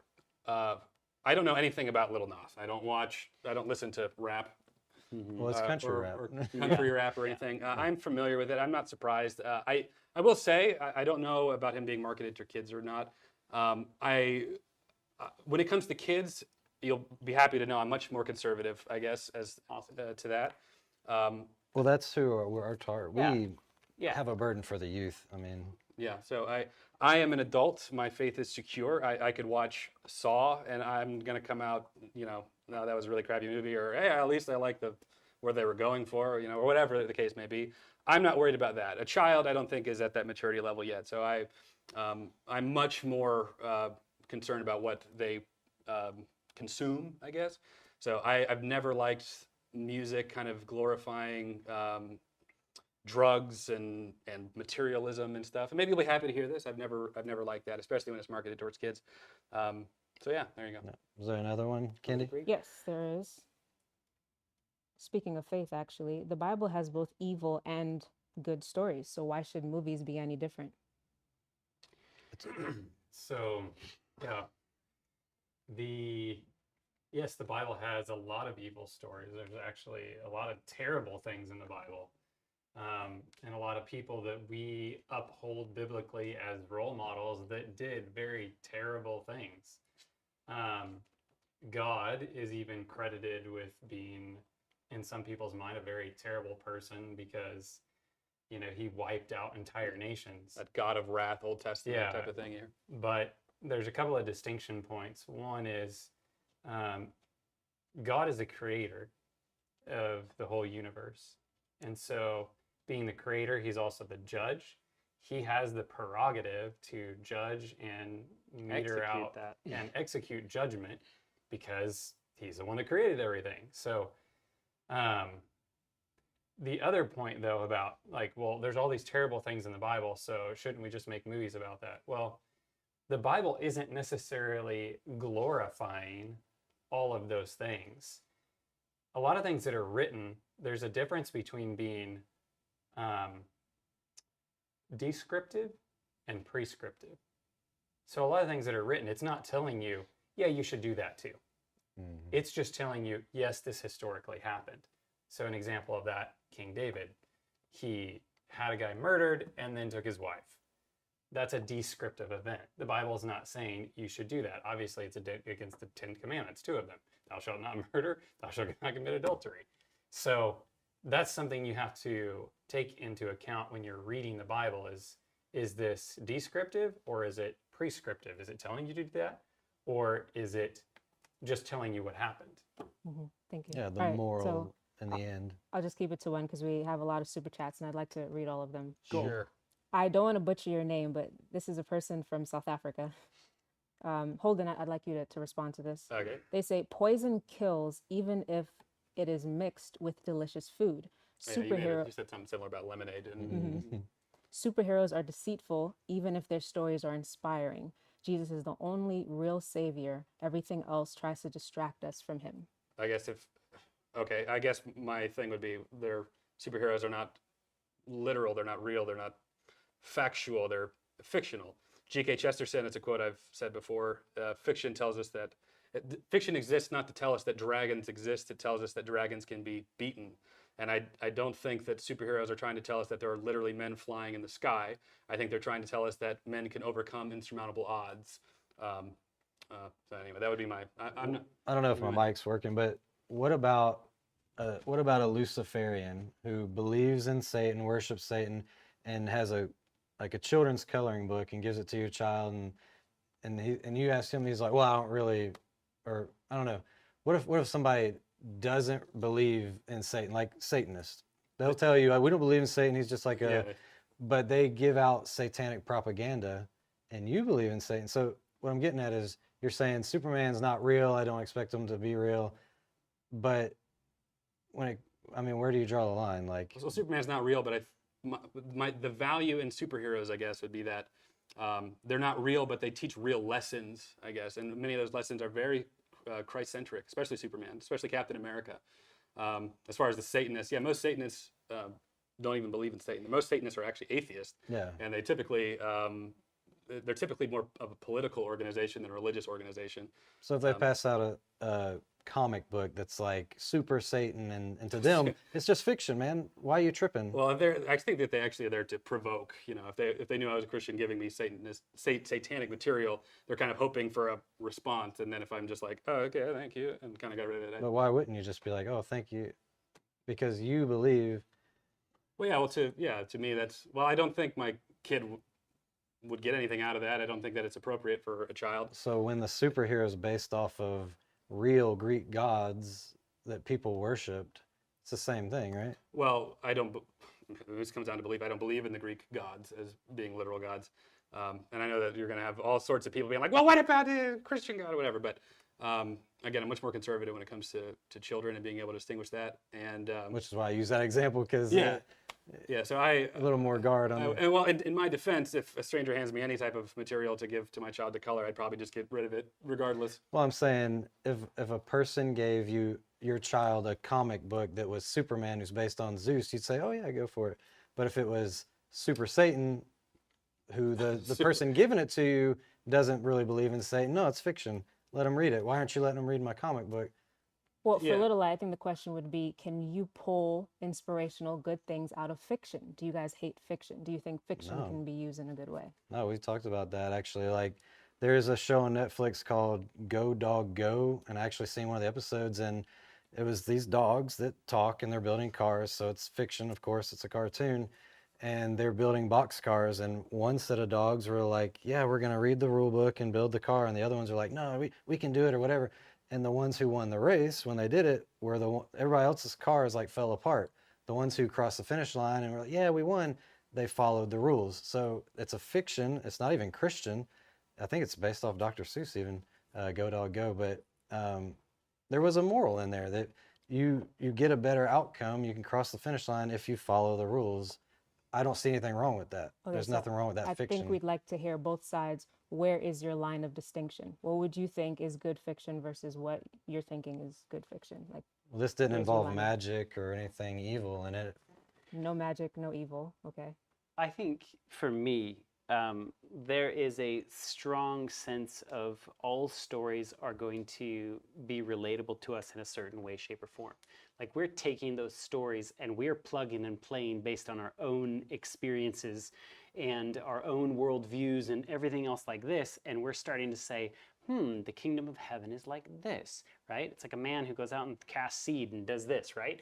Does that really have to happen in a fictitious world? Did somebody really go cast seed on the stony ground and on the other one? No, I don't think that just because that one story didn't happen doesn't all of a sudden make it valid. Yeah, Jesus It's spoke a still lot of going fiction. to build up something in your mind. And that's where I think drawing the line, at least for me, is really what is the storyline of this fictitious storytelling? And what are you walking away from this with? If I'm walking away from the fictitious story saying, I can solve my problems and the world's problems devoid of God, I don't care what that fictitious story is doing, it's building a worldview into me. I don't need God. All I need is some strong character to follow and be the savior of my own universe. That is where I would say the line of fictition is like, well, the imagery is building up a worldview in my mind that I don't want. Okay. Holden? As far as what is appropriate fiction, Yeah, where's your line of distinction as to what fiction you would consume versus what you wouldn't? I mean, as a film lover, I pretty much consume anything. But I don't know if that's okay to say on this channel or not. But No, I no, watched. You're free to say That's whatever your- you want. Yeah, go for it. I'll watch just about anything. I love film. I love the art of making film. And as far as fiction, I guess what I can take away from it is, I guess going back to my Christian roots, is there something that I can take out of a movie that will point me to God? For me, most of the time, the answer is yes. If you want to argue that most movies, I saw one comment go very briefly that all Hollywood movies are satanic and demonic. If you want to argue that let's say at worst that they are, and we're all being deceived, I'm among them.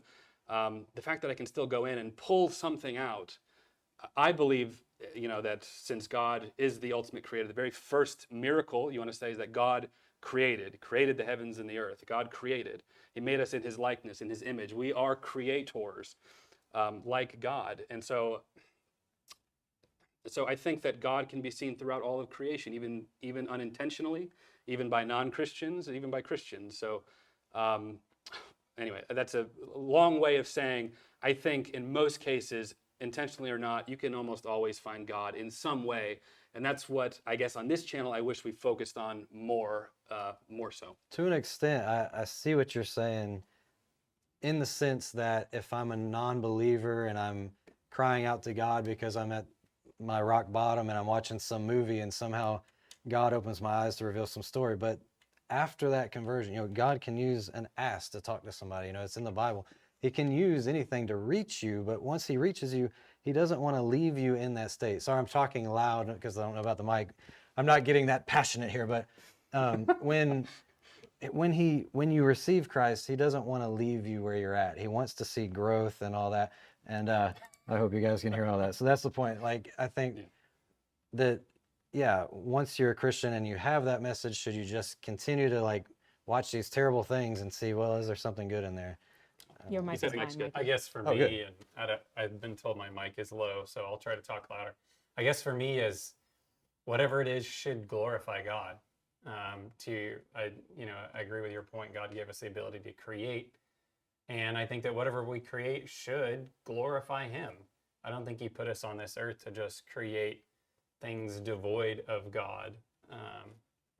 That may just be my personal opinion, but I think that what we should do should glorify God. And There's that's what the scripture for Bible that. tells us. Yeah. Whether you eat or drink or whatever you do all to the glory of God. So I guess that's where I'm looking at. I don't have a problem with a fictional story if it's glorifying God. Okay. The controversity. Thank you for your super chat. They say, I'm enjoying this conversation. I've felt the spiritual vibe from movies before, V for Vendetta especially. Why look for Satan in movies and not God? I don't think we're really looking for it when it just jumps out at you. That's the thing where Well, what is the spirit of V for Vendetta? Since that was the question that came up. What is the spirit of V for Vendetta? rebellion, right? I mean, what is Guy Fawkes all about, right? Blowing up the established Well, parliament. I mean, that's kind of what makes us American too. We're a rebellious nation against the British. I mean, we rebelled against ourselves during the Civil War. I mean, that's kind of our thing, isn't it? So, I think that there's something here, once again, that is a fictitious story where we are now plugging and playing our own sort of worldviews and contexts into that. But the Bible's pretty clear about rebellion. I don't believe that we were ever called to just rebel for the sake of rebelling. In fact, Samuel talks about it as being in the form of witchcraft. And so I think that there's a distinction between standing up for what you believe in and doing what's right, and Like not bowing to the image. and blowing up the world. Like, I disagree with blowing up the world because it doesn't fit into your worldview or whatever. Like, that kind of a thing. And V for Vendetta seemed like it had a lot of that. I mean, it was probably one of the movies that I watched many, many times because I liked that when I was in the world. And it seemed like when I came back in and I started really diving into a relationship with God, that seemed like contrary to what I was learning and what I was believing. And so for me, that movie I wouldn't want to watch it. Oh, can I add on top of that? Can we do a college exercise here? 'Cause it's very minimal. If I were to task you with saying what's something in V for Vendetta that you think Christians could benefit from, what would you say? I know I'm putting you on the spot. I mean, I don't know. It's been a long time since I've seen it. Let's say working together. Okay. Oh, all right. And I'll do the same thing. I won't leave it just with you. If I were to condemn more of V for Vendetta, which is a movie I really like, by the way, that's why I did that. I think the whole scene of him torturing Evie was horrible, and I really hated that. Anyway, that always stuck with me, that scene. Anyway, that's all. Next. Okay. Sasha Brown Pants Cool name. says, question, why did you tell Holden to not get distracted when they completely changed the topic? when Holden was in the middle of talking about Thor. So really, this is an opportunity if you wanted to continue your It's thought about so Thor. far in the past now. You ever seen Okay. Lion King where he's like, it's in the past? Mm. I will quote and reference movies sometimes. Well, Oh, we do I didn't want to jump do it all the around. time, actually. I No, wanted No, to it's fine. I stick- mean, but it's a Still super in chat. there. So I Yeah, just wanted sure. to share it. I wanted to stick with the actual topic. We opened up the conversation about Thor, so I didn't want to move to a bunch of different movies when we were trying to deal with that. I forgot specifically what it was, so I'll have to move on from that. Okay. Sorry. Here's $5, says LED Live. L equals lying, E equals evil, D equals devils. These guys are lying, evil devils. It's very clear. This is what Little Life Studios sounds like all the time. I'm giving you guys opportunity Not really a to question. maybe address Holden's viewers.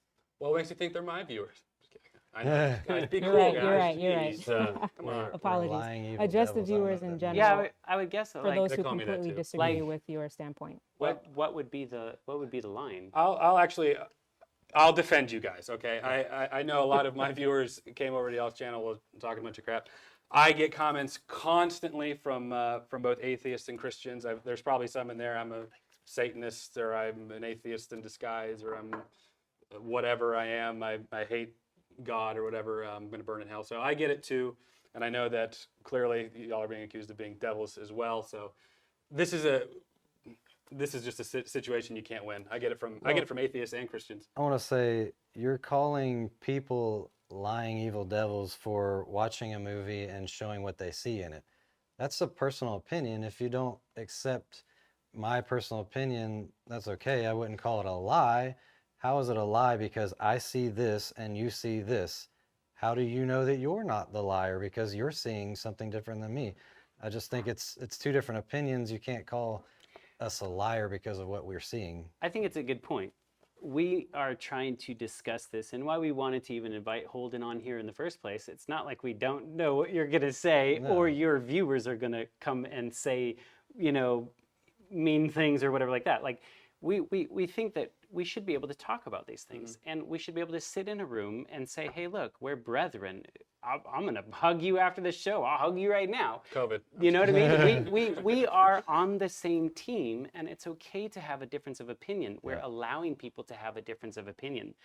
What I think is ironic is it's like, no, you can't have that opinion. Like, we don't care what you believe. We don't care what you watch. You just can't have that. Yeah. That spirit I will disagree with. And I'll say, what is it that we're being evil or lying? We're telling people, hey, don't watch things that are immoral or that are going to inspire you or lead you down a path that you shouldn't be. It's not like we're telling you to go out and like harm people, hurt people. And I was reading a comment that said that our channel was toxic and all this, and I'm like, because we don't sit around and watch mainstream media? Tell me what's toxic about that. Instead, I go and play with my kids outside and ride bikes or whatever. Like, I think more people should unplug, and that's not just coming from us. There's a lot of secular people that say, hey, we need to unplug for a while, What's interesting is people will jump on our channel and they'll say, you guys are just like crazy and immoral and this and that, and they'll combat us because we mention like, hey, Fortnite maybe isn't a good game to play. Maybe running around and shooting and people. show a lot of secular clips from other sources saying that. Not running us. around and shooting people and being the last person standing, in my opinion, isn't necessarily the best of thing. But even if we say it like that, in a nice manner like that, not saying you're an idiot, you're a devil, you're a liar, you're a cheater, not calling anybody like that if you play with it. We're just giving our own perspective and our own opinion. And it's like, they'll call us crazy. And it's like, wait, you're playing a video game that the purpose is to literally stand there and kill everybody in the room, and I'm the crazy one? Yeah, I do think that I do think that in kind of American Christianity, there's this sense of like holier than thou type of snootiness that I think, and I'm not saying that y'all are doing that, but just this, we're not saying it outright, but we're heavily implying it. If you watch movies, we're not saying not to do it, but Passive aggressive. yeah, almost in a sense. And so I think that's where a lot of that comes from. But let's say this. If you struggled with something, let's just say, for topic of sake of whatever, pornography, okay? Had a huge problem with pornography in my life and was able to overcome that. And I see problems with other people getting involved in pornography. It can destroy your marriage. It can really harm your sexuality. It can do things that this is not a Christian thing. People will normally say pornography is damaging to your mental psyche, okay?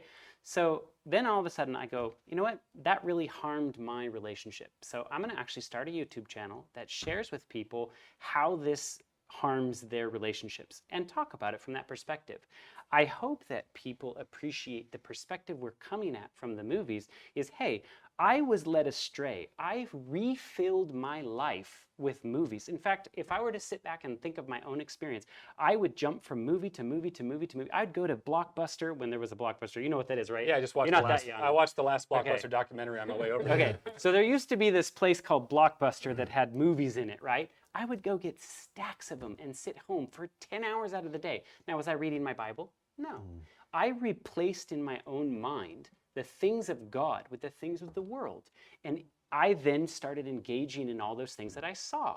The drugs, the sex, then you name it. That's what I got into in the Hollywood lifestyle. So when I came out of that, I said, you know what? This is something that led me astray. So I want to share this with other people, and hopefully they won't have the same experience as me.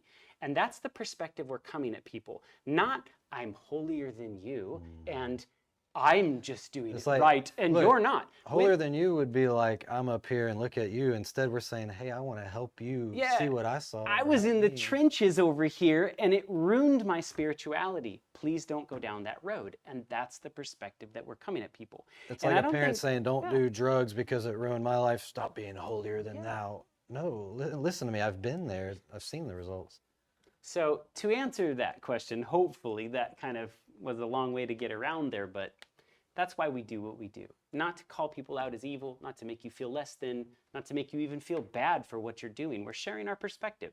Take it for whatever it's worth. That's why on our website, we don't have a list of movies of what you can and cannot watch. You will never hear a list of movies that come out of our mouth for what you can and cannot watch, because that's not what we're trying to do. We're trying to give principles.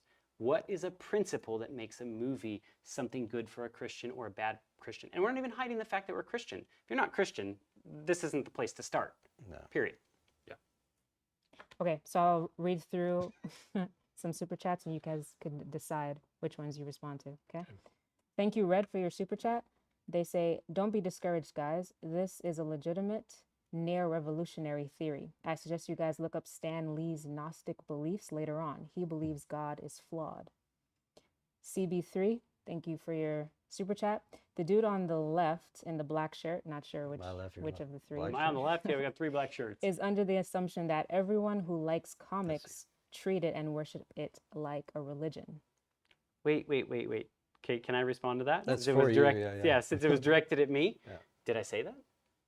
You're acting Well, like that. I can't speak for the intention, but maybe they felt you implied it, or it's implied, I guess, maybe. I'm not saying that. Maybe that would be my interpretation of that. So let me clear the air for anybody that's I'm passionate about it because I was very interested in superhero movies. That was my passion. In fact, I wished that I could have gone to Hollywood to make superhero movies. I now don't wish that anymore. But that was why I feel so passionate about it. And the fact that it's very close to spiritual topics makes it even more close to home to me, because I really believe in the stories of the Bible. I really believe that those are valuable and powerful things. So I speak about it with passion. Don't misinterpret that as I'm putting down on, or anybody that watches it is a moron. I'm just passionate about it. Sure. And so you're welcome to share your opinion, and that's how I really, truly, honestly feel. Yeah, it's good. Works I'm for sharing me. mine, you share yours, and I'll love you for it, and I expect the same respect back. Okay, here's $5. Says Holden is right. Right-minded people aren't going to be inspired against their faith because of Superman or any other fiction. Okay. So we've talked about the power and the influence of media, and most people agree. Scientifically, they're like, yeah, it works. That's why people spend millions of dollars on advertising. They keep seeing that Coca-Cola fizzing up and their mouth is watering. Yeah, I need a Coca-Cola. They see it until you say, but it's actually affecting you. It affects everybody else but me. And that's, if everybody has that same mentality, somebody's wrong. I mean, where are the people being affected, you know? So to say, well, yeah, it's very impactful, it's very influential, movies, There are people who say movies have changed my life. I talked about it yesterday. I saw it firsthand with two friends of mine who were acting completely different when I seen them, and they're all just amped up. Yeah, yeah. And it was going on for days, and it was over this movie called Yes Man, and they were just like, "You got to see it, man. It's like changed my life." And they're not the only ones. And I've purposely looked up movies that changed my life, and you'll find thousands of videos of people saying, "The Matrix totally changed my whole life. The way I look at life, everything has changed because of that movie." I mean, that's the proof in the pudding. Like, we're not saying anything different. We're saying movies are powerful, and they can have an influence on how your worldview and your mindset. That's just the way it Okay. is. So TR, I'm sorry, I'm not even going to try to pronounce your name, but a viewer from South Africa, thank you so much for your super chat. If you are inspired from the story, you tend to love the heroes and adore them. Wear shirts, have them on your wall, speak like them. Aren't we to be like Jesus rather than if we are Christians rather? So basically, if you're viewing superhero movies and these things, you'll have them all over. We should be we should be viewing Christ in that way and Sure. having him all over. And Well, I mean, one of my main points in this is that I think that there are plenty of superheroes that exhibit Christ-like attributes that you can emulate. And in emulating Spider-Man's desire to take on responsibility, I think is an emulation of Christ. So I agree with what they're saying, and I guess my disagreement is that they're implying that superheroes don't have any Christ-like attributes that are worth emulating, and that's where I disagree. So what about like having a Deadpool shirt and a poster and Well, Deadpool is more of an anti-hero. what's that mean? It's like Still a hero? an anti-hero. I guess the best way I could define it would be he does the right thing. Like he would kill a murderer or something. Would be like an anti-hero. Whereas like a superhero, Superman or Spider-Man, would simply apprehend them or give them to police. So that's always my question. Like, where do you draw the line? Like, yeah, you can have Superman on your wall, but don't have Deadpool, or do you say don't have Deadpool? I would say probably Deadpool is not appropriate for a child. Yeah, and it's not even rated for a child. It's rated R. I'm talking about okay. for Well, we a also grown answered adult. that already about drawing the line. So let's move on to the Okay. next one. Well, okay. Brits, thank you for your super chat. I got into tarot cards because of the Arcana. I hope I'm saying that right. Got into tarot you- cards because of what now? Arcana. The Arcana. Oh, Are you familiar? No? Okay. I hope I'm saying that right. I wanted to make comics and would research things to get inspired. The things you watch do have an effect on you. I agree. Like I said, I got into Wicca because of the craft. It just made it look appealing, and that's the way any kind of advertising or propaganda piece works. And to say, well, there was actually something good in there, I just don't think that the good outweighs the bad. I don't think you should consume something that's 10% good because there's something good in there, because it can lead you to, well, tarot cards or whatever. Yeah. Okay.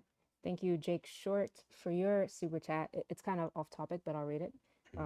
If the Bible is defined and not up to interpretation at all, I feel bad for all of you eating pork, shrimp, and working on the Sabbath then.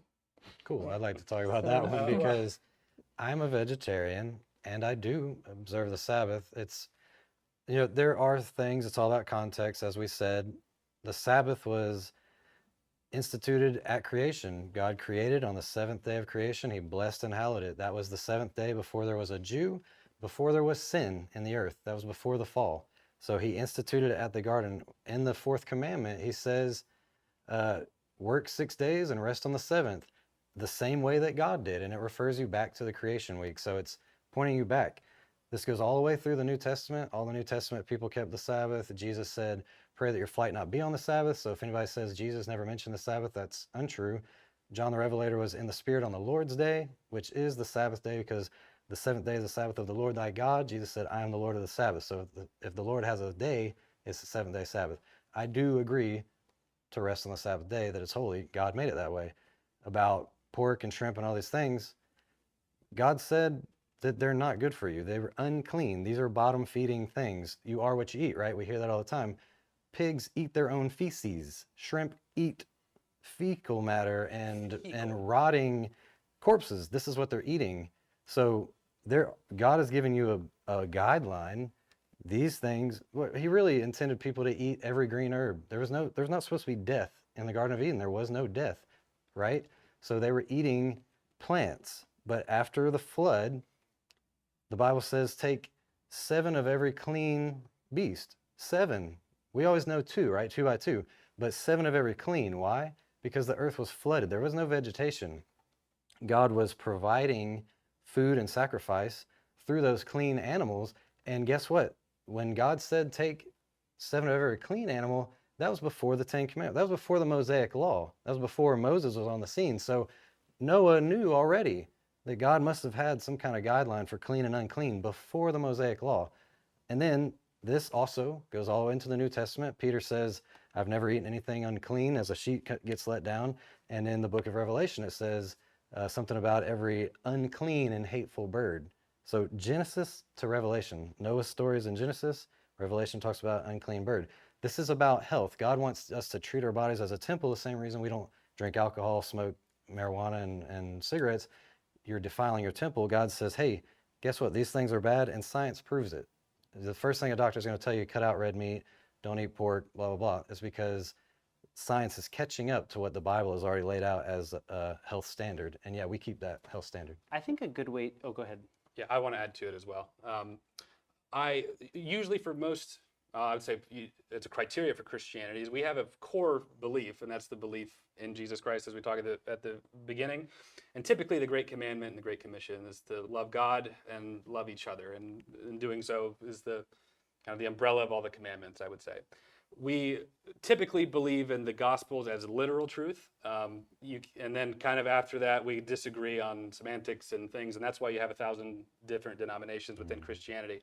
And these have been arguments that have gone on for thousands of years of how many angels can fit on the tip of a pin. Does predestination, is that a thing or not? You know, how will Revelation play out? Literal, spiritual, or whatever the case may be. So as far as interpretation, yes, we accept pretty much the Gospels as definitive proof. Certain denominations, I'm guessing this denomination here refers to the entire Bible in its completion as literal truth. New Testament examples, what I gave. Yeah, and then I start to kind of, when you start getting to like Paul's letters, where he says things like, here's what God kind of told me, here's kind of what I think about it, books like Job that are kind of predating Genesis. Not sure who wrote it. There's disagreements about whether that's literal or not. I'm not saying that where I'm standing, but just, among Christians, there's a ton of room for interpretation, but the core of Christianity is pretty much the same across the board, I would say. I think that if you could kind of boil it down, I like simple things. I'm a bottom line kind of guy. Do you listen to God and do what he says? If he tells me to do something, do I do it or do I not? I think we got ourselves into this problem because he said, don't eat that. And we said, nah, whatever, I'm going to eat it. Yeah. So I think there's a little bit more that's going on behind the spirit of what we do as Christians. And yes, I agree with you. You can disagree on the semantics of things. There are some things that are hard to understand because of the context that they're in. We didn't live back then. Yeah. We don't know and understand what was really going on right there. But there is some very easy things to understand that he asks us to do. Yeah. And Jesus speaks in parables, just complicates things further. Exactly. And so I think we really have to go like, well, what are the simple things that God's asking us to do? And like you said, love God with all of your heart, with all of your soul, with all of your mind, right? And love your neighbor as yourself. Now, if God tells me, do not eat this food, and I all of a sudden go, whatever, I'm going to eat it because I really don't care. And I like it. Now, am I loving God with all my heart and all my mind and all my soul? No, I'm not, because my will is going to be stronger than that will. So I think that there's things that we really kind of have to give room to. You can make an interpretation of this. It may be different than my interpretation because we don't understand the full context. That's what I always ask people when they say love God. But there are certain things if you love God, simple to understand that he asks us to do. Yeah. And it's interesting to me that we kind of throw the baby out with the bathwater and we don't just do the things that he does. Okay, thank you. Jesse Bunnett. Guys, remember that Adam and Eve got kicked out of the garden for eating a fruit. If we want to stay on the narrow path, we need to stay away from stories that take us away from God. Levi Fisher, thank you for your super chat. Just one phrase responses. What Bible story, if you could, would you most like to be able to produce direct to bring to the big screen? Ooh, that's a really good question. Is that for me? That's a good question. Yeah. How about two of you answer? Which Bible story would I want to to recreate. Honestly, I really loved the Passion of the Christ. Not that I would want to do that. I would want to do something with Paul. I think I would want to tell the road to Damascus and everything that went on with him. Now, would you make it in the time that it was, or would you make it a little parable updated type thing? I would do it in the time that it would have happened. Did y'all ever see Son of God? Yeah, ever that's see part that? of the I Bible didn't. series, right? Bible AD. Yeah. There, I joke about that series because they kind of make Jesus sort of like this kind of cool dude, you know, where he goes to like the little boat. He goes to the boat and he like makes all the fish come. He's like, I think it was Peter. He's like, well, what are we going to do? And Jesus is like, we're going to change the world. You know, it's stuff that's not there. I don't know if I would really want to tell, I guess, I don't think there is a contemporary story of Paul that's like a high budget, I guess, story. And I would only do it if I could do it right. That's another thing. Like I wouldn't, anyway, that's No cheating. Paul, so I guess Right. so. Nice. Revelation's been done enough. And, Anyone else have a response? I was gonna say Revelation, but you just Revelation. shot me down on that, bro. Left Behind Actually, and- yeah, but I don't agree with those scenarios. Yeah, Okay. maybe Ezekiel. Well, The controversy. I'm sorry. Okay. Moving on. Are we only supposed to watch VeggieTales? we just talked about Okay. that. The answer is no. Okay. Moving You on. need to watch this from the beginning. Azul7 Well, says. some of these have come in And VeggieTales is an hour ago, though, right? Yeah, VeggieTales is fantastic, by the way. They say, "Hi, Mikey." Hey, who is that? Azul7. Azul, what's up, brother? So many sister. people don't want to let go of things of this world. We won't have these things in heaven. Dying to self is hard. Only a few will pick up their cross and follow Christ. God bless. Patrick Stewart, having not watched Thor, are y'all aware that Odin states to Thor that they aren't gods? But isn't Thor a god? Okay. Well, I'll interject here. In the Marvel universe, yes, Thor is In Greek mythology. Greek mythology is Thor, but there is a Marvel Thor where they're not gods and they take kind of creative liberties. It'd be akin to them taking Jesus and making him, you know, a superhero that has like comedic lines. We would find that very offensive, but there is a distinction between, you know, Thor the Norse god and Thor the Marvel character. So the comment is to tell us that they're not really gods. So in the Marvel universe, Odin says they are not gods. He They explicitly use says the it. names, but not. I'm trying to figure out what the mythology. Yeah, comment's really trying to get at, though. I actually enjoy realistic stories. Was this the one that was kind of asking if we No, they have to just- stick to? They just made a statement Oh, that Oh. Odin states to Thor that they aren't oh, gods. okay. Yeah. So, Tay Frey Plays, thank you for your super chat. They say, question, member of the Holden Army here. Yeah, aka Holden Gang, Army, represent. You better What's have the- a T-shirt from Holden. That's right. What's the table's view on the movie like Passion of the Christ? What- I what's the what now? What's the table's Oh. view of the Passion of the Christ? And I believe you addressed that already. I loved Passion. As a matter of fact, my friend Jeremy, movies are terrible. I got you, buddy. Mm. He just did a video. He's an atheist, actually. Did Atheist Reacts to the Passion of the Christ? And I watched it, and we shot a video. He has not posted it yet, actually discussing that because he's an atheist, and I'm kind of more coming from the Christian perspective. Can you give us a little sneak peek? So I told, because he asked me, he was like, "Sorry, buddy, I don't know how much you're wanting me to disclose." He's not or gonna kind of know. on the He's spot, not but- gonna watch our channel. Actually, I think I saw him in the chat. Oh. So, but basically, he's like, I don't really go into religion because people are very touchy. Not that there's any evidence for that at all. I'm sure the comments are very graceful. But just what I thought. And I said, as give your opinion, give your thoughts. He's a movie lover like me, so I said, if nothing else, just critique it as a film, how it's shot, what you thought about it. He ended up not liking the movie, and that's where I kind of came in and we talked about it. And it'll be a good video. Movies are terrible. I got you, pal. I think even as an atheist, that's the thing. As an atheist, anything Jesus, just I don't want it. But it could be anything else. This God or Satan, Lucifer. Let's watch that. Yeah. But when it comes to Jesus, it's like it makes my skin crawl. But they should be able to watch that movie and look at it just like, wow, here's a innocent man that really just tried to teach about love and pointed out the hypocritical religious leaders. And every time they try to trip him up to kill him, he would always throw them back another question, and then here they are, nail him to the cross, the innocent man. All the world betrayed him and said, let's free the murderer. Like, I think it's a great story, a great plot. I mean, why? I don't know why he didn't agree. like it, but Well, I bet a lot of atheists just wouldn't even watch it. He's a big horror movie lover, and we talk horror movies and stuff from time to time. And he basically was saying the difference is because in horror movies, usually the characters are kind of garbage. Like you don't care, from the narrative point of view if they die or not, because they're bad people. Jesus is not a bad person. He does not deserve that. And so when I say he didn't like it, it was really just from that perspective. Like he just doesn't like seeing somebody who doesn't deserve it get tortured. But there's a cool ending. He resurrects and Yeah. We talked about all that too. It's good. You should check it out. It'll be a good conversation. I'll actually probably watch that one. Drew Hollenberg, thank you for your super chat. I'm not a religious man, so I decide whether to draw from characters, such as superheroes, by their morals and motivations behind their actions. Also, I respect everyone's willingness to hear opinions. Amen. Yeah. Billy the Kid Lawrence. Well, can I touch on that one? Sorry, go ahead. We another thing we didn't really touch on is that the Bible is one of the oldest, one of the best stories in human history. Bestseller every year. Bingo. Anyway, so it would make sense even from a secular perspective to draw from that. So anyway, that's all I'll add to that because that's going to go down a whole other rabbit hole. But yeah, it's not surprising to me that even somebody who's not overtly religious would draw from the Bible, the Old Testament or New Testament. Okay. Billy the Kid Lawrence says, me enjoying fictional material does not dictate my faith in God.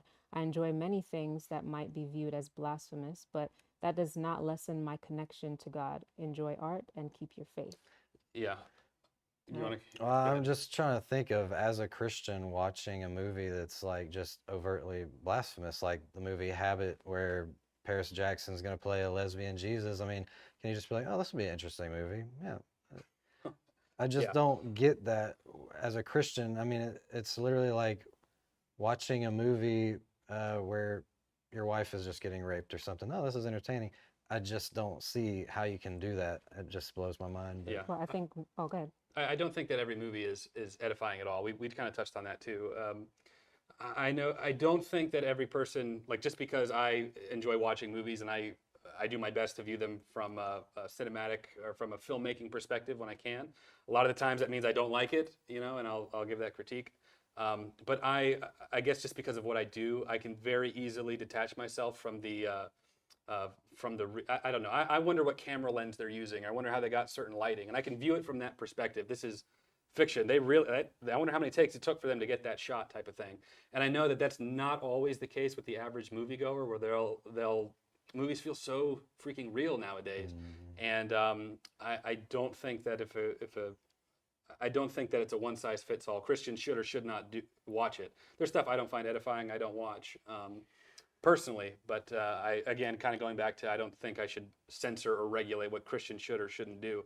A Christian might get a whole lot out of Saul, like we talked about. I hated the way they went about it, but really, I really should value my life that God has given me. Maybe that's the message they got out of it. I personally believe that the Bible was inspired. The Spirit of God was working through humanity to write those stories. And so when you read those stories, you're literally getting a perspective that God has kind of utilized through that human agent to relay that message. I've seen enough video clips, Alan Moore, Grant Morrison. I mean, these are the guys who have clearly allowed spirits into their lives, and they've written things underneath the guise of those spirits. And so if I go off just of what Alan Moore said, he considers himself a magician. And so he was describing in one of his clips, like, how do you put a spell on somebody? Well, it's pretty much grammar. You spell, you use the words, and that's what you're doing. And so he's incorporating these kind of things inside of his movies. And if I understand the mechanics of how movies work, how the brain works, how you're sitting in a dark room staring at a blinking light, what's going on inside your brain, inside of your psyche, then those concepts and those words and those things are being imprinted into our memory pool. And so, if there are devils behind the scenes helping these humans write these stories or these agents, those things have the ability to really imprint upon our minds. And so that's where it's to me, I think there's just a lot more than we give credit to. Movies are art. Art is meant to influence people. It all does, no matter whether or not you think it doesn't or not. That's why there's pop culture. Yeah, that's the purpose of it. In fact, if you just look at a historical context, how was Hitler able to convince an entire people group that this particular demographic was nothing more than rats. He used pop culture. He used the media. He planted seeds and planted things in people's minds that made them ultimately walk away with a dislike or a distrust of these people, when it's like, really, they really didn't have that personal experience at all. It was just the media that was programming their brains. I think we call media programs for a reason. We sit down, I watched this program, I did this. They're programming us with these thoughts. And so I think that if we're constantly and subtly building up these worldviews that have these elements that are kind of contrary to God, or putting God in a bad light, or immoral acts, murder, sexual immorality, these kind of things, I think over time those build up a worldview in our minds. They're placed in our subconscious, and I think that can't help but to come out of us in some way, shape, or form. That's what I believe. I'm glad you brought up the programming aspect, because I don't think Holden's seen a lot of our stuff, and it'd be cool just maybe for his viewership too to see a lot of the just the, like, you watched Harry Potter. Do you know what his wand was made out of? It's like unicorn hair or something like that. Okay, maybe I'm wrong about that. But if you look in Wicca, there's actually, you can It's buy, the Hollywood. yeah, you can buy wands that are made out of holly branch, and there's a certain reason you use that wood for that wand, because the holly berries are known to put you to sleep. So we have a whole enterprise called Hollywood, and it's like this satanic whatever, but it's like they want to cast a spell of lulling everybody to sleep. And then you have the American idols, which you really don't have to expound on that, and the stars, which the Bible calls angels stars, and celebrities because you're celebrating them, and programming, and media, which is a medium. And you know, when somebody channels somebody, they're a medium, and they're channeling spirits, and we change the channels. So there's a lot of this like occult referencing just in the terminology. To broadcast, you cast a spell, and to broadcast is like we're going to cast broadly. So there's a lot of that stuff just right there in the terminology. And so that's kind of like a red flag for us, and we're like, well, I wonder, what are they broadcasting? And that's why we see, then you just, you know, like we said earlier, where do these people get the scripts from, where do they get their acting ability? And we have lots of videos, actors channeling spirits part 1 and 2, and they will tell you, I have multiple demons in me, like Leonardo DiCaprio and Johnny Depp. And I mean, all these actors will say, I went into my little trailer and I just prayed to the spirits, or prayed to a certain dead person that they were acting as, and they said something came into me. I went out there on the set, I nailed the line, and I could have never done that without that help, you know? We're not saying this. We're not like, I bet I can find something bad in what they said. No, they're just outwardly telling you. And it's like, that's why we're like, okay, the directors say I got this from a dream or a vision. The actors channeling spirits, just, I don't know. Need some psychiatric help. There's a lot of them. Okay.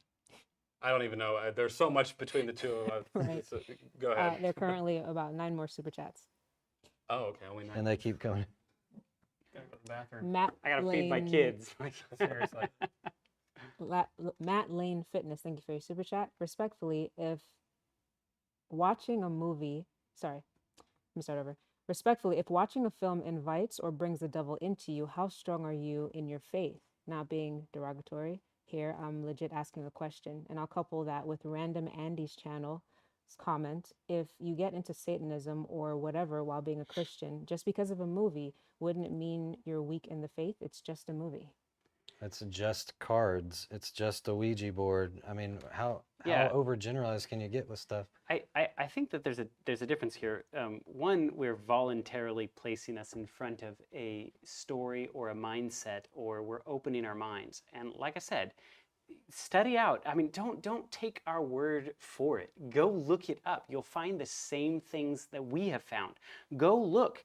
What happens in the brain when I watch TV? Just type that into the internet and go in and interview if you have to. Go and talk with people, call them up. That's all we did. I went up to Seattle's Children's Hospital, called up Dr. Dimitri Christakis, who studies how the TV affects people's brains, and said, hey, do you mind if I sit down and ask you how it works, right? You can do the same thing here.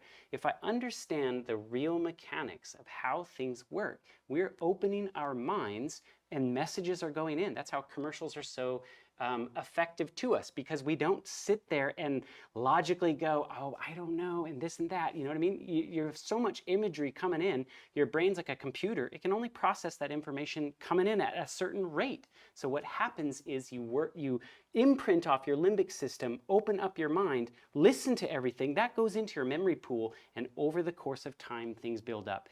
You're not going to sit down, and I'm going to flip the conversation on the Christian side. You're not going to sit down and read the Bible once and have one perspective and be like, oh, I totally understand God. Yeah. You're not going to do that. Yeah. Just in the same way where you're not going to watch one movie and you're going to be like, oh, dude, I reject God. Yeah. I'm done.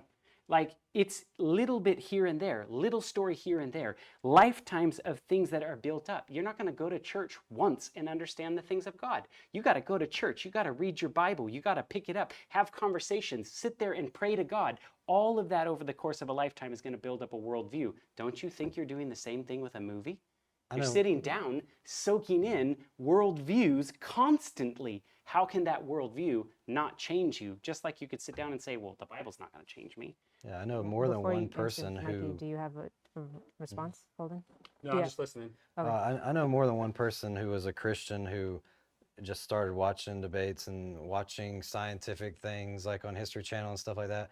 And it started to put seeds of doubt in them to where they were starting to question, like, I really don't know if I believe this anymore. And when you watch, what was it, Superman, where he's sitting there saying, if God is all loving and God is all powerful, and why, he's saying these things. Why is that even in the movie?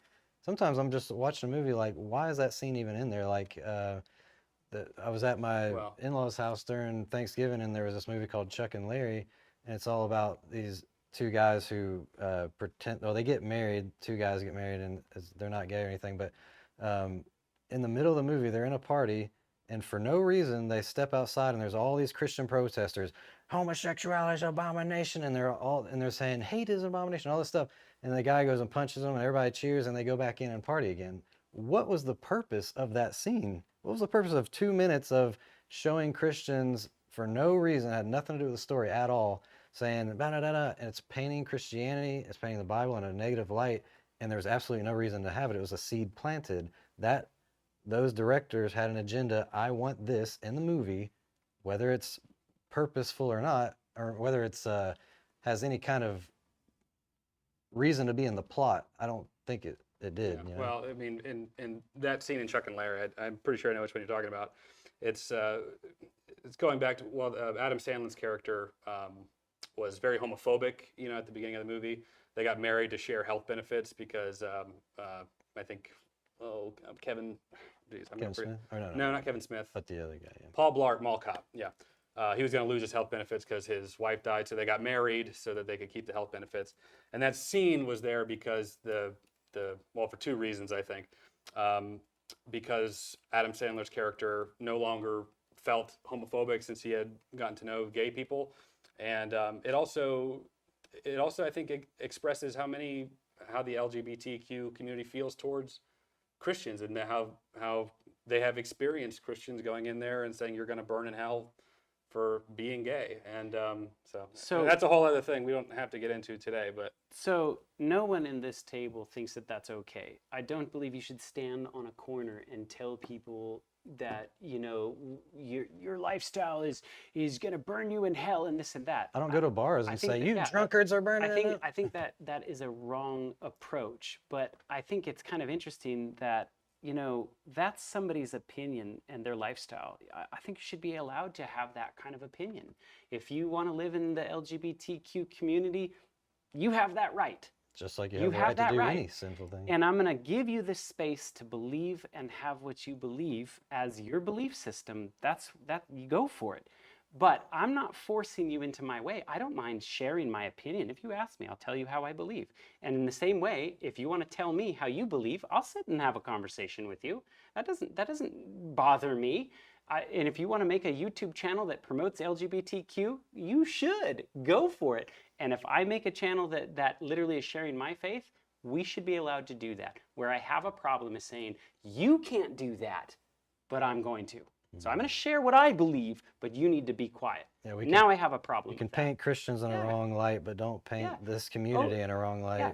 Give the freedom to people to be able to believe what they want. Share your opinion. Hey, I believe that watching immoral movies is going to have an impact upon you. I'm going to share my perspective with you because I love you and I want to share it with you. I'm not going to force you into my belief system. I'm not going to tell you that, hey, I think we should make laws that force you not to be able to go to movies. That's retarded.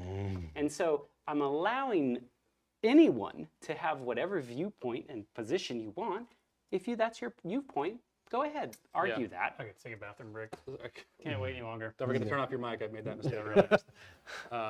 I do think it's important to be aware of how Christians are perceived in this country. I think for many non-Christians, their perspective of Christianity is Westboro Baptist Church type Christians. Right. Is standing on street corners saying you're going to go to hell. I disagree with all that very strongly. It's one of the reasons on my channel that people are often so surprised that I say I'm a Christian and I'm not really like that. And I'm glad to hear you say that about them, even if you disagree with the lifestyle or whatever. And I think that it's important for Christians that do disagree to not just let that stuff go, to say, I'm a Christian and they don't represent me. And that's a lot of what I do on my channel when I do religious or Christian-based themes. I understand how Christianity is perceived to outsiders, and I just want to show, hey, we're not all bigoted, we're not all hateful and mean-spirited, and some of us are pretty funny. In amongst that, though, I'm not ashamed of the gospel. So I have a certain belief system that I'm not, ashamed to say, hey, I believe, like, I don't need to watch, horror movies to like, understand something about humanity more. I feel like that's not profitable to me, so I'm not going to get engaged in that. Sure. I don't think that anybody standing on the corner and yelling slurs or causing people to believe that you're less than a human or you should just be burned at the stake is a good approach on anybody. Yeah. So I would disagree completely with the Westboro Baptist Church too. But Cool. The reason I even brought that up was just because somebody said, hey, I'm a Christian, I can watch whatever, it's not going to change my views. I'm saying these movies will go out of their way to implant ideas that could plant a seed of doubt in you. If God is all good and all loving, then why are all these things happening? They're screaming, you're going to hell, blah, blah, blah. It's painting Christianity in a bad light. You start seeing those seeds over and over. I know people personally who have started to question their faith because of those things that they've seen on History Channel or whatever, So maybe we can... So talk a little bit about the Superman quote, that Lex Luthor thing. Just in the context of the movie, that was in Batman v Superman. Lex Luthor is envious of Superman having these godlike abilities, and he feels he deserves them, and he doesn't have them, and so he is not personifying, but he's putting that resentment on Superman for having that when he feels like he should have it. In a lot of ways, that people feel like, if I was God, things would be better, things would be different if I was in control. And I think that that's a good scene to point out because I disagree with the philosophy of Lex Luthor in that scene. And Lex Luthor is the bad guy, so I think that's fitting. And in the end, he lost. Yeah, anyway. But his philosophy could have been right. I don't know. You can cause somebody to think, not to say it's wrong to think. I'm just saying there's things out there you don't know what kind of seeds are being planted. What else we got? There needs to be a wisdom when interpreting and taking in content. I agree. Yeah. I know you guys probably want to So keep guys, this we going got- like crazy. We but got like we might have least to wrap this up here. 4 people that probably got to leave. All right. I don't but- have to go anywhere. I have nothing You but time. can't. The I have nothing Holden but time.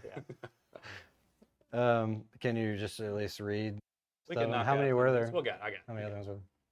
There were a few more that came in. They Kind of just lost keep count. coming in. If you have to leave, So- Michael, you can just put it on the wide and So let me put it this way.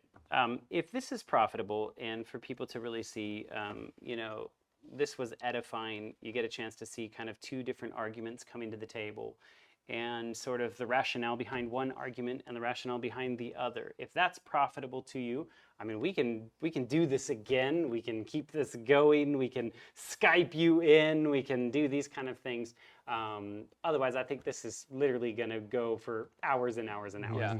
Yeah. So, by all means, I think at the end of the day, if we each want to kind of just maybe say some final thoughts, I really hope and pray that people don't hear the wrong message coming out of Little Light Studios. I know that it's very difficult, and if I try to put myself 10 years ago in your shoes of I really liked movies and somebody came up to me and said, hey, you should be careful what you watch, I would have thought you were crazy and I would have been upset at you and I would have told you like, dude, get away from me. Like, what are you talking about? And if you would have brought religion into the conversation, I'd have been like, nope, I'm not hearing it because I wasn't there in my life.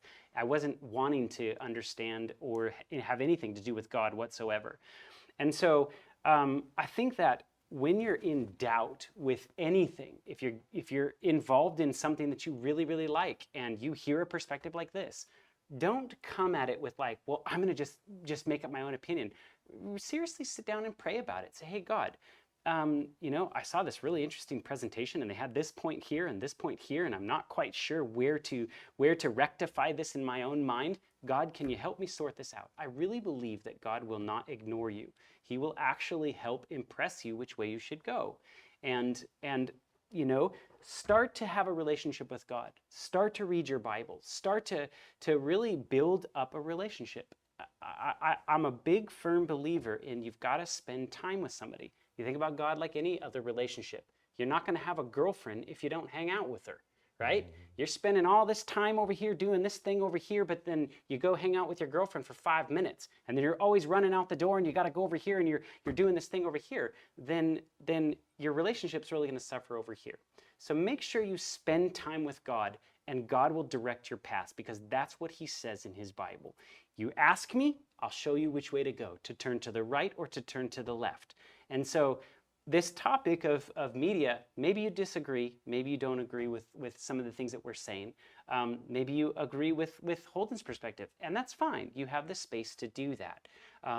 But we hope that you will prayerfully consider anything in life that has the potential to influence your mind. We hope that you'll take a look at that objectively, do some research into it, and at the end of the day, we hope that it leads you closer to Christ, whatever media you end up watching. Cool. All right. Any last minute? I know we were going to go around. Any last minute super chats you just wanted to knock out real quick, or no? You want me to just read through them? Yeah, if you want to just read through yeah, I them. feel Some bad. guy if paid somebody- $20. Yeah. Right? Yeah. Okay. How are you all doing tonight? Doing good? Everyone all right? Is everyone doing okay today? Madeline Oh, okay. Essay. Madeline Essay says, the girl in Acts chapter 16, verse 17, spoke the truth and appeared to glorify God. Yet this demonic activity was not to be associated with the work of the emerging church. The principle stands for us today. Good point. Good point. Posters of Jesus and Christ or any imagery, isn't that a false image of God, especially if he's white blonde with blue eyes? Okay. I've heard that Yeah, I argument before. wouldn't really put up posters like that either. Member of the Holden gang. Hey, Holden gang. Thoughts on films using Christian stories in the modern-ish era, like Indiana Jones and The Lost Ark? If it's good storytelling, I think it's good. I don't think that there's anything wrong with Indiana Jones. Personally, I don't know the consensus on the table. I don't really know much about it.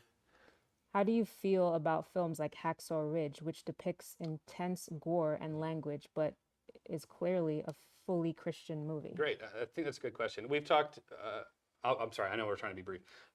We've talked before about the fear of Christians becoming desensitized. I fear Christians becoming overly sensitive in a lot of ways. War is real, and it is visceral, and it's horrible. And it's a Christian movie, and I think that, I think it's kind of refreshing to see a Christian movie that's not also afraid to show real world, what it looks like. I think again it's about context and morals. The main character did not kill anyone.